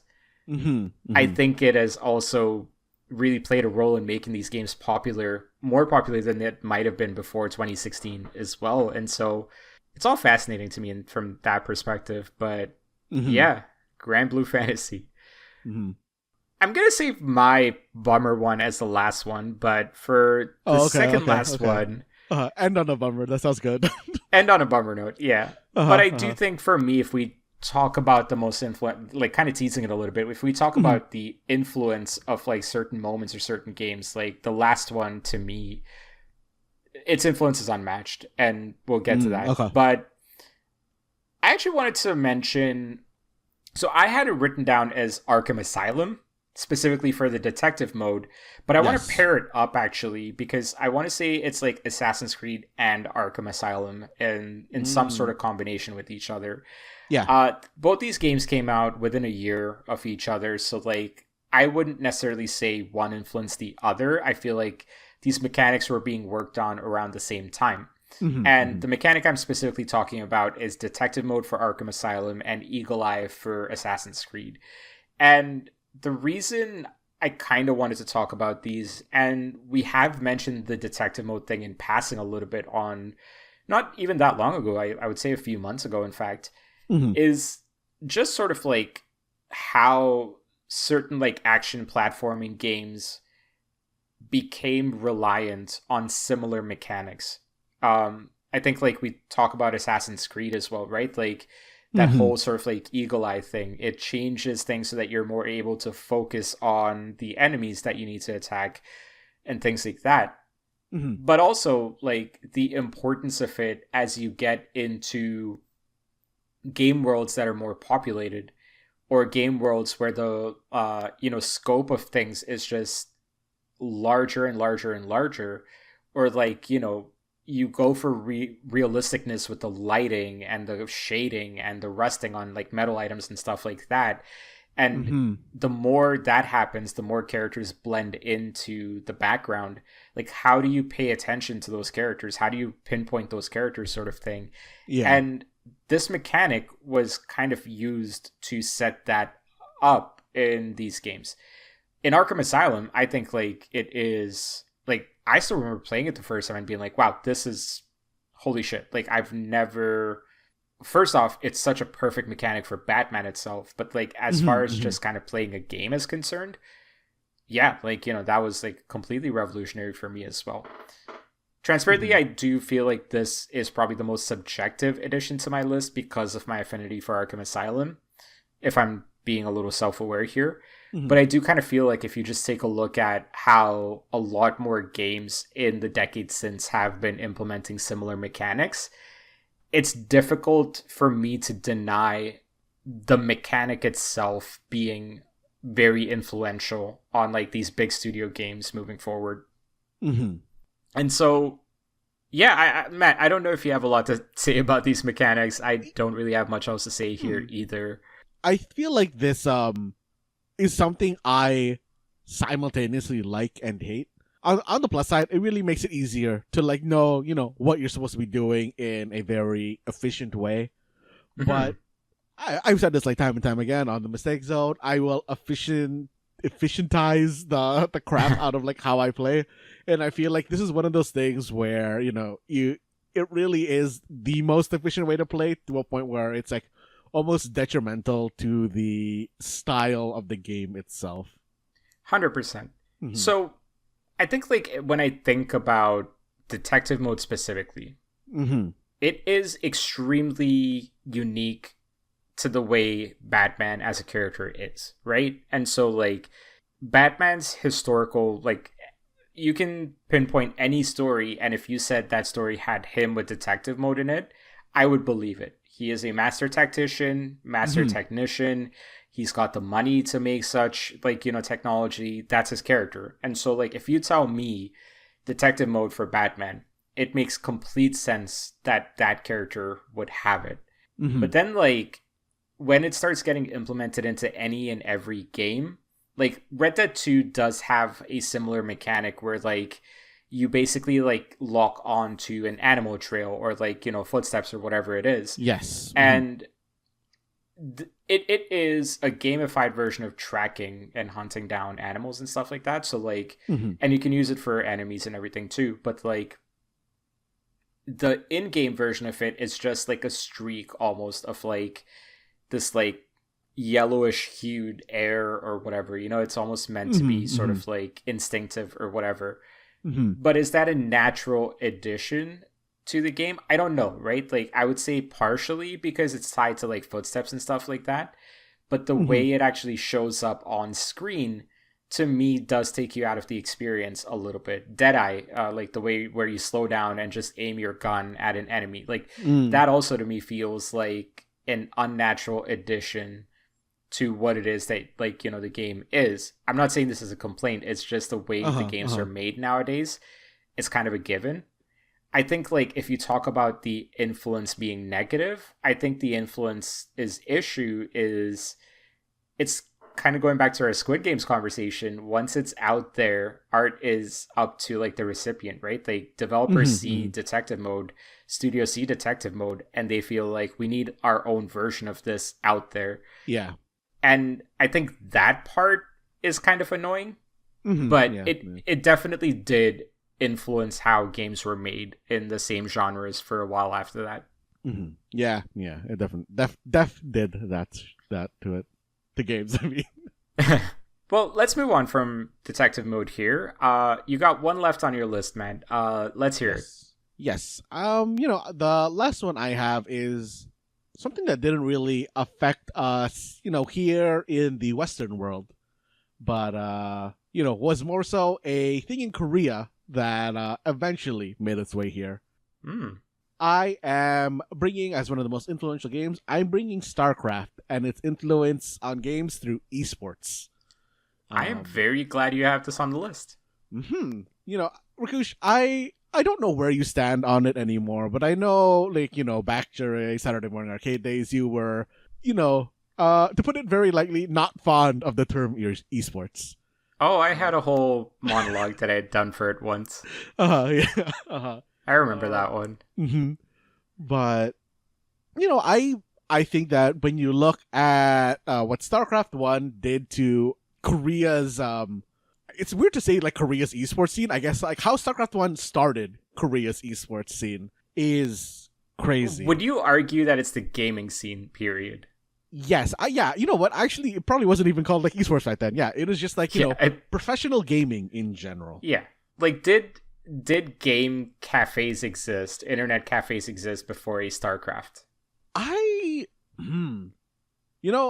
had never been to a internet cafe before Starcraft, so I honestly can't really say on that end. Fair, but I definitely understand them popularizing internet cafes, because man, I remember way back when long before StarCraft 2 came out, when StarCraft and its Korean professional gaming scene was going crazy over in South Korea. I was like, wow, it is so crazy to see a like quote unquote professional gamer, or professional gaming teams, like, these people are spending so much time practicing. They have like houses for these teams. Like, this is crazy. Like, this could I remember thinking this could only happen in Asia.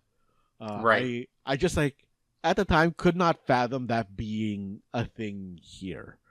And I guess, I kind of looking at it now, I don't think, like, esports is really as big as, like, in comparison here as it was, I guess, like in StarCraft's like zeitgeist.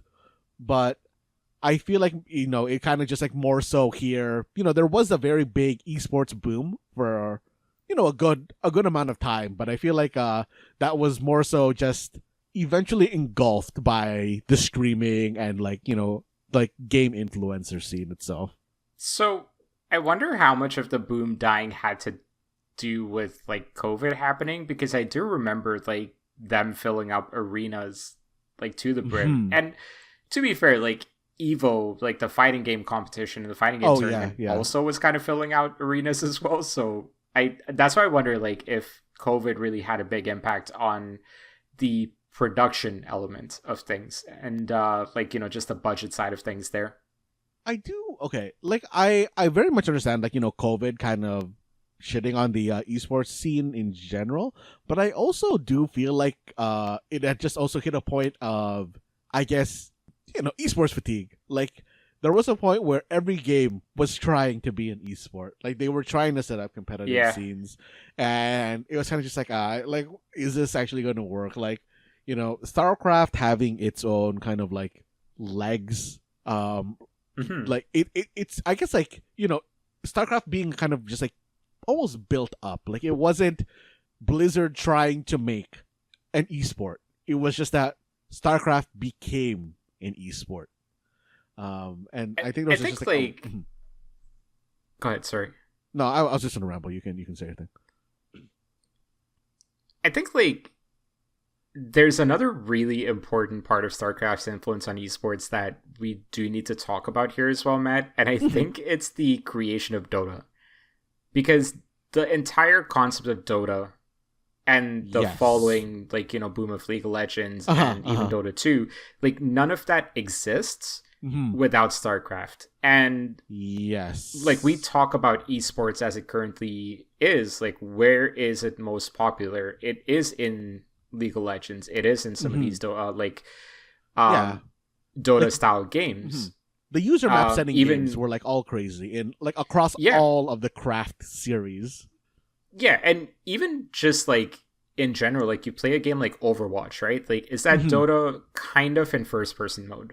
Like, it's not an isometric view, but it is absolutely a Dota game in that sense. And so, like, that is, like, like, StarCraft is where all of that started. Like, that's where they started making these maps. I think Warcraft 3 as well is where they continue making the maps too. But like, it absolutely was a huge part of, like, just what we know in this day and age as esports, right? Like, none of this exists without these, like, modded maps. Yeah. Which, testament again to, the creativity of a fan base of, like, taking something and making it so uniquely their own that in 20 years time, in 25 years time, it's ended up becoming sort of like its own business, its own sort of, like, industry, its own genre. Like, it's insane.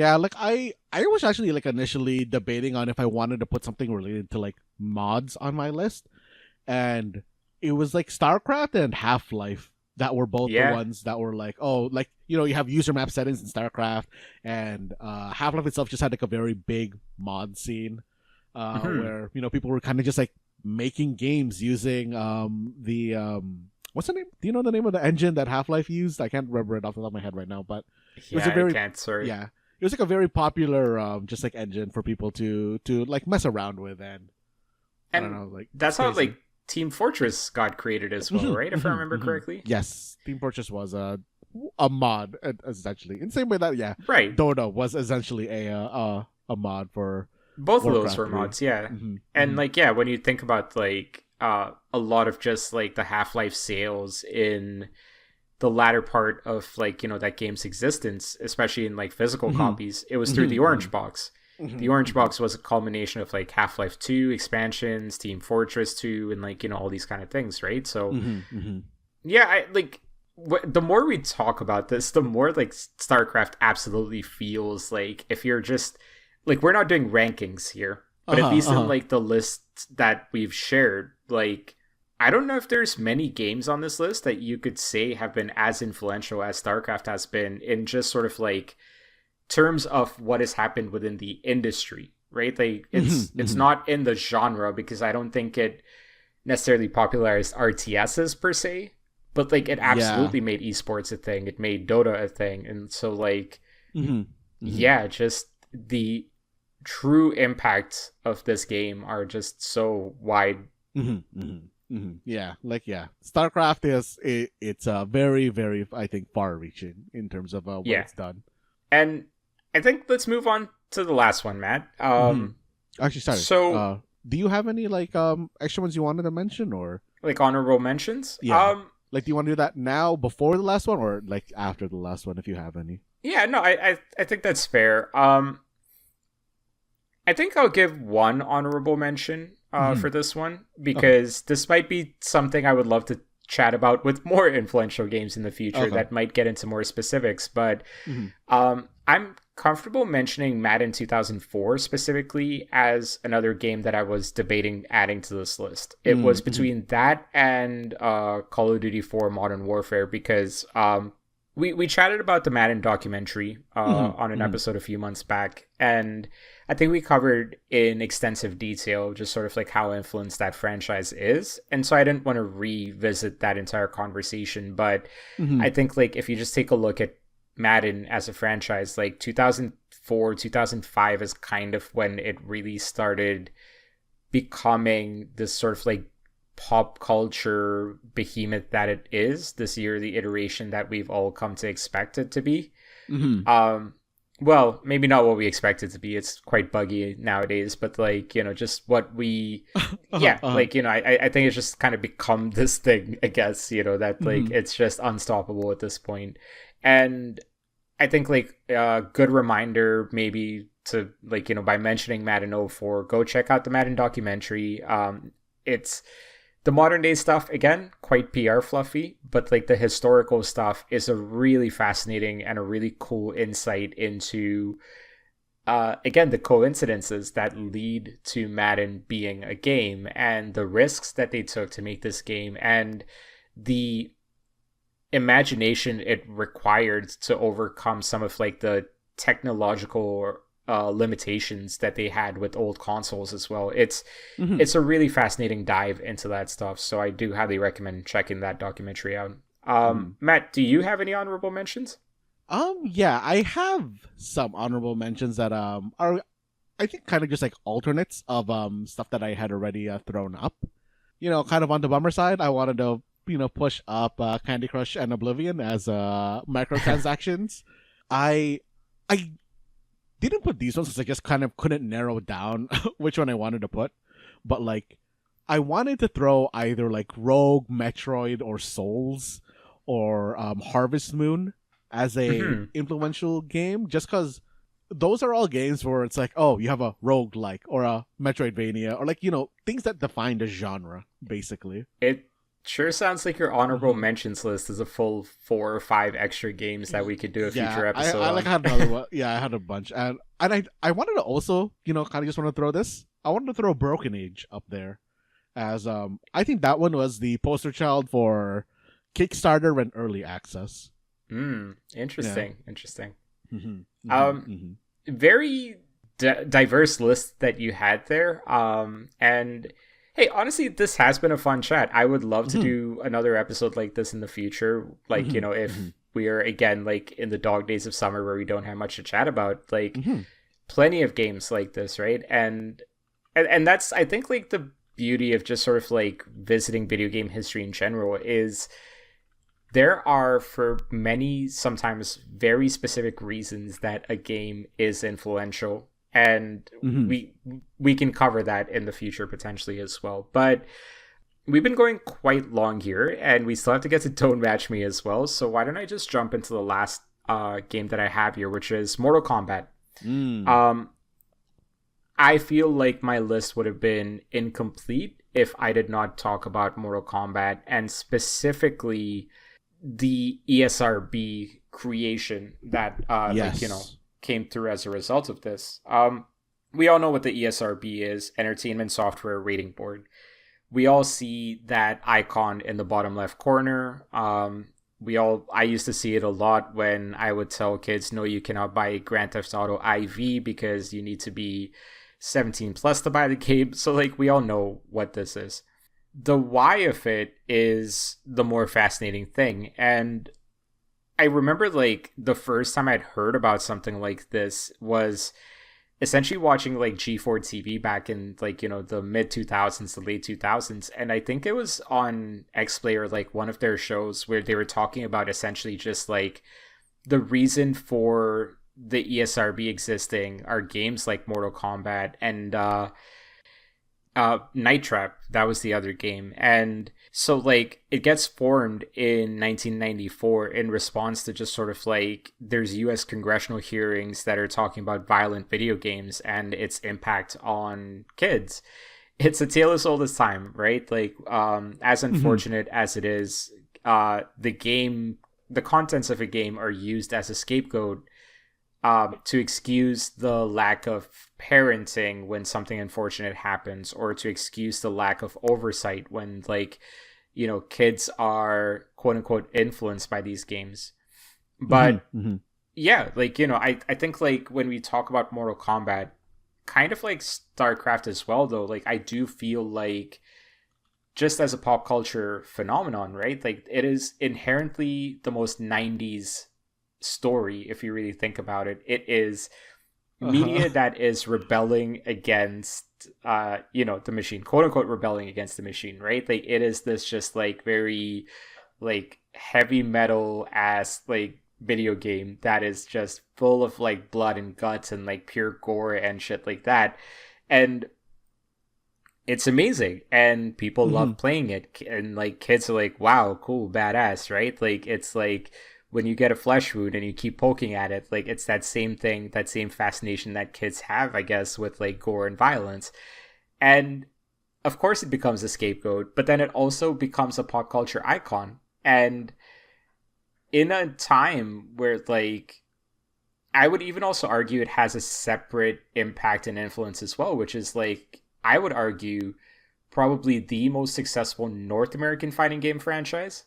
Whereas like fighting games in general are such a Japanese industry thing, right? Like Tekken, Street Fighter, like all these come from Japanese companies. But then like here's Mortal Kombat, this extremely American influenced thing that has like placeholders for Jackie Chan and like placeholders for like, all the like Jean-Claude Van Damme and like all these different characters, and like all these inside jokes and references and stuff like that as well. And so, yeah, I think it's like, to me, Mortal Kombat, it's extremely undeniable just how important it is in the grand scheme of things. Like you cannot, like you literally, when you start watching a video game trailer, when physical games were still a thing, like the first thing you would see is bottom left corner ESRB rating. Mm-hmm. Like every single game has one of those because of the hearings that happened as a result of games like Mortal Kombat. And so like to me, yeah, it's fully undeniable why this game needs to be on a list of influential games. Mm-hmm. Mm-hmm. Yeah, for sure. Like For Mortal sure. Kombat, think about it like this. I mentioned earlier not having a console to play these games, not having quote unquote legitimate means of playing these games, right? Like Mm-hmm. I don't know why I even said that in quote unquote. I did not have Uh-huh. legitimate means of playing these Uh-huh. games. Uh-huh. Mortal Kombat was one of the games that I was able to get burned, like bootleg basically, from a friend to play on a PC in the late 90s.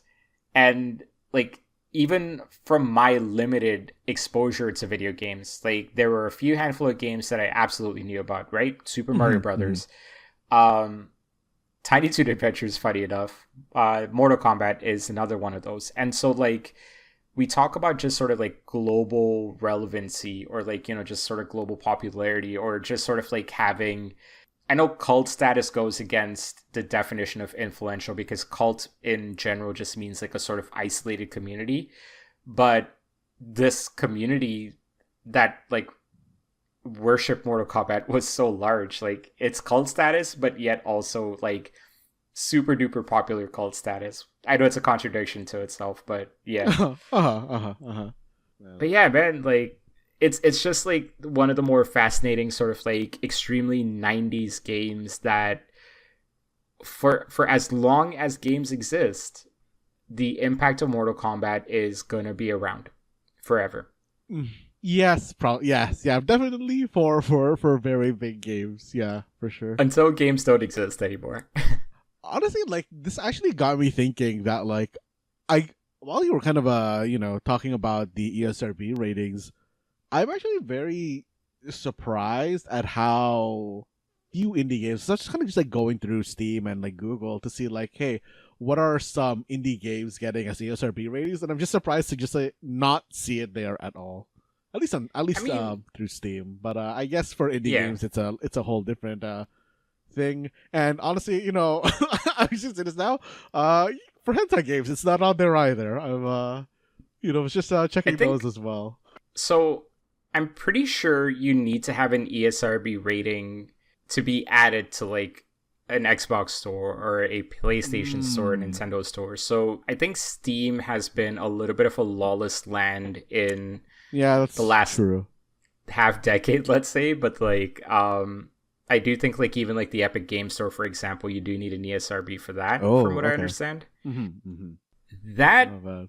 is our first list of the most important or influential games according to our experiences. And Mm-hmm. so that was a fun convo, Matt. It was a pretty extensive one, pretty Uh-huh. lengthy one. Yes, this is a doozy of an app. Honestly, we probably should have skipped the Gamescom stuff. Probably could have skipped the Uh-huh. drama stuff as well, Uh-huh. but Uh-huh. honestly, I think we covered a lot of cool things this episode. I wish Jaren were here for that, but Matt, I Mm-hmm. got some bad news. What's that? I just got one more text from Jaren, and Mm. so he heard the bad news about Hololive collab songs not being added to Mm-hmm. Bang Dream, and he was making tremendous progress getting through the line and escaping, and then he just kind of slowed down. Like he just lost all momentum and all desire to get out of there, and Uh-huh. the crowd just kind of like engulfed him again. And Oh no. the last thing he was able to text me, Matt, was just to tell the kids that he loves them. Rakush. I don't know what was playing in your head when you were saying that, but in my head, I just had in Lion King when like Simba is running from the stampeding gazelles. Oh my god. Oh man, I was just imagining that, but it was Jared and just a whole bunch of people. Oh. Honestly, I was just too focused on like landing the joke. Mm, I hope I landed it. mm-hmm, Jern will be back next week, guys. I'm sure of it. He'll make should his be way back out of next week. there. He should be back. He next should be week. back, yeah. Unless he's at like another convention and he's trapped in the line there. I don't know. Mm-hmm, But mm-hmm. we cannot finish the episode without a don't match me, even if the episode is the length of a Lord of the Rings movie.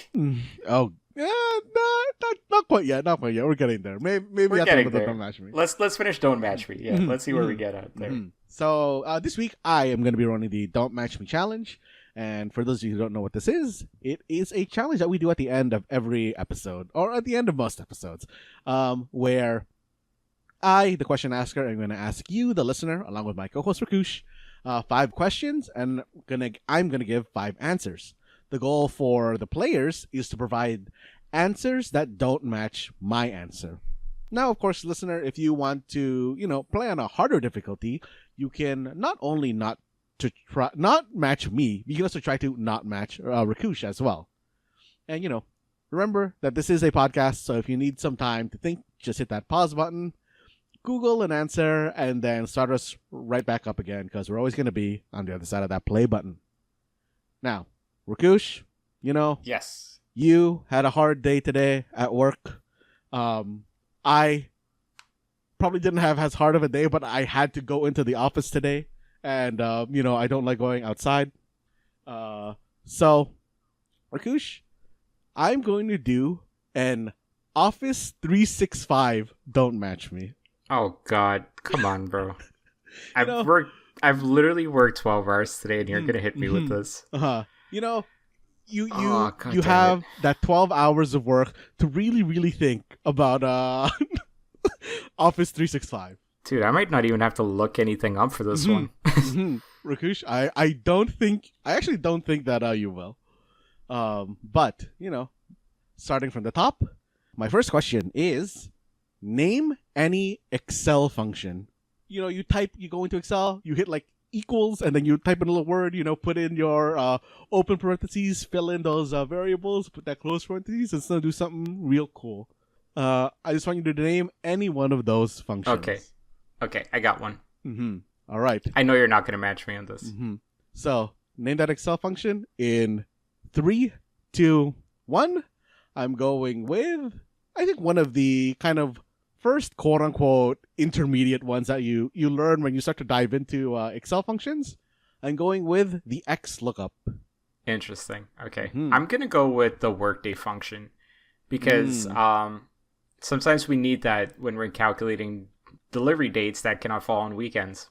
Oh, that's a good one. Real annoying when you get into delivery dates that are outside of the week that you picked the workday on. Damn. That's rough. That's rough for Kush. Thanks for making me think about work right now, Matt. It's 11:40 p.m. right now, just inside baseball. We'll go to my question too, Rakush. This is just more work. Okay. I want you to name any 2-button keyboard shortcut that does something inside of Microsoft Word. All right, I'm ready. We do a lot of stuff in Microsoft Word. Just I'm ready. Quick and easy. Just hit that 2-button shortcut combination. You don't need to describe it. I'm already ready. Name that combo in 3, 2, 1. I'm going to go with the always important Control-C for copy. I'm going with Command W for quitting out of a window. Ooh. Because I don't like having too many tabs open. Oh, man, dude, I can't deal with like tab hammers. Yeah. Oh, man. Yeah, it's too much. It's too overwhelming. I like seeing like maximum 10. Yeah, that's around, I think, where I'm at as well. Like 10 to 12 is like, I think once you're past like 12, that's too many tabs for me. Yeah. I don't know if our listeners can pick this up, but like my energy has been draining with both those first questions. Like by the end of it, I'm going to sound like I'm dozing off. So, you hit that start button for my question, for question 3, you hit that start button, you're looking at all the wide suite of programs in the Microsoft 365 suite. I just want you to name any program in the Microsoft suite. Okay. Good to go. So name that program in 3, 2, 1. I'm going with one that, I've already mentioned. I'm going to go with Excel.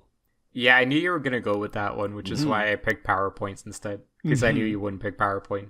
I was thinking PowerPoint because it was just one that I hadn't mentioned yet, so I was considering there. But Excel my homeboy. This is one where like I know you too well to know that you're gonna go with the most like functional of the documents or Mhm. like the sheets, it had to be Mhm. Excel for you. Sticking with my kind of Excel point of view, for question 4, I want you to name a type of chart that you can generate in Excel. Okay.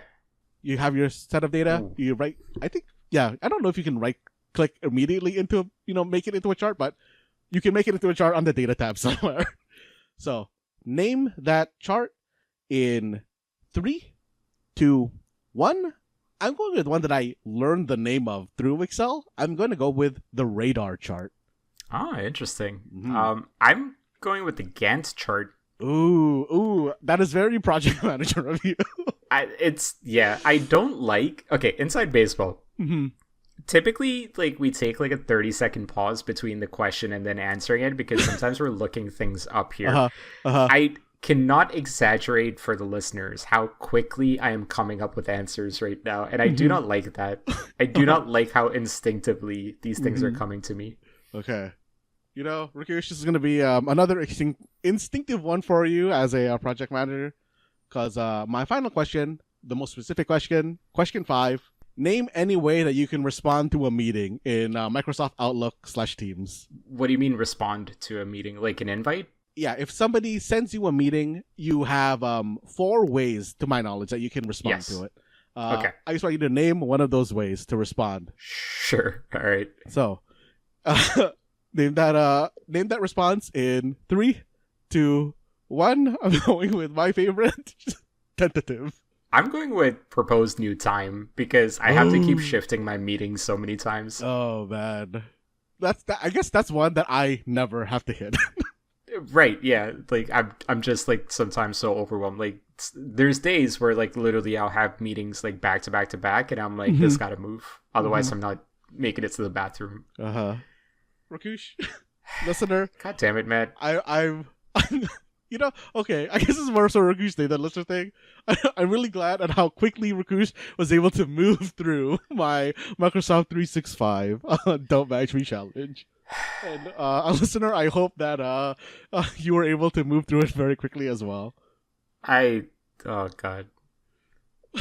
The most Matt, I'm done. All this work talk, I have lost all my energy. Oh, man. The same way Jaren has lost all his energy. You're gonna say the same way Jaren has lost his life. Oh man.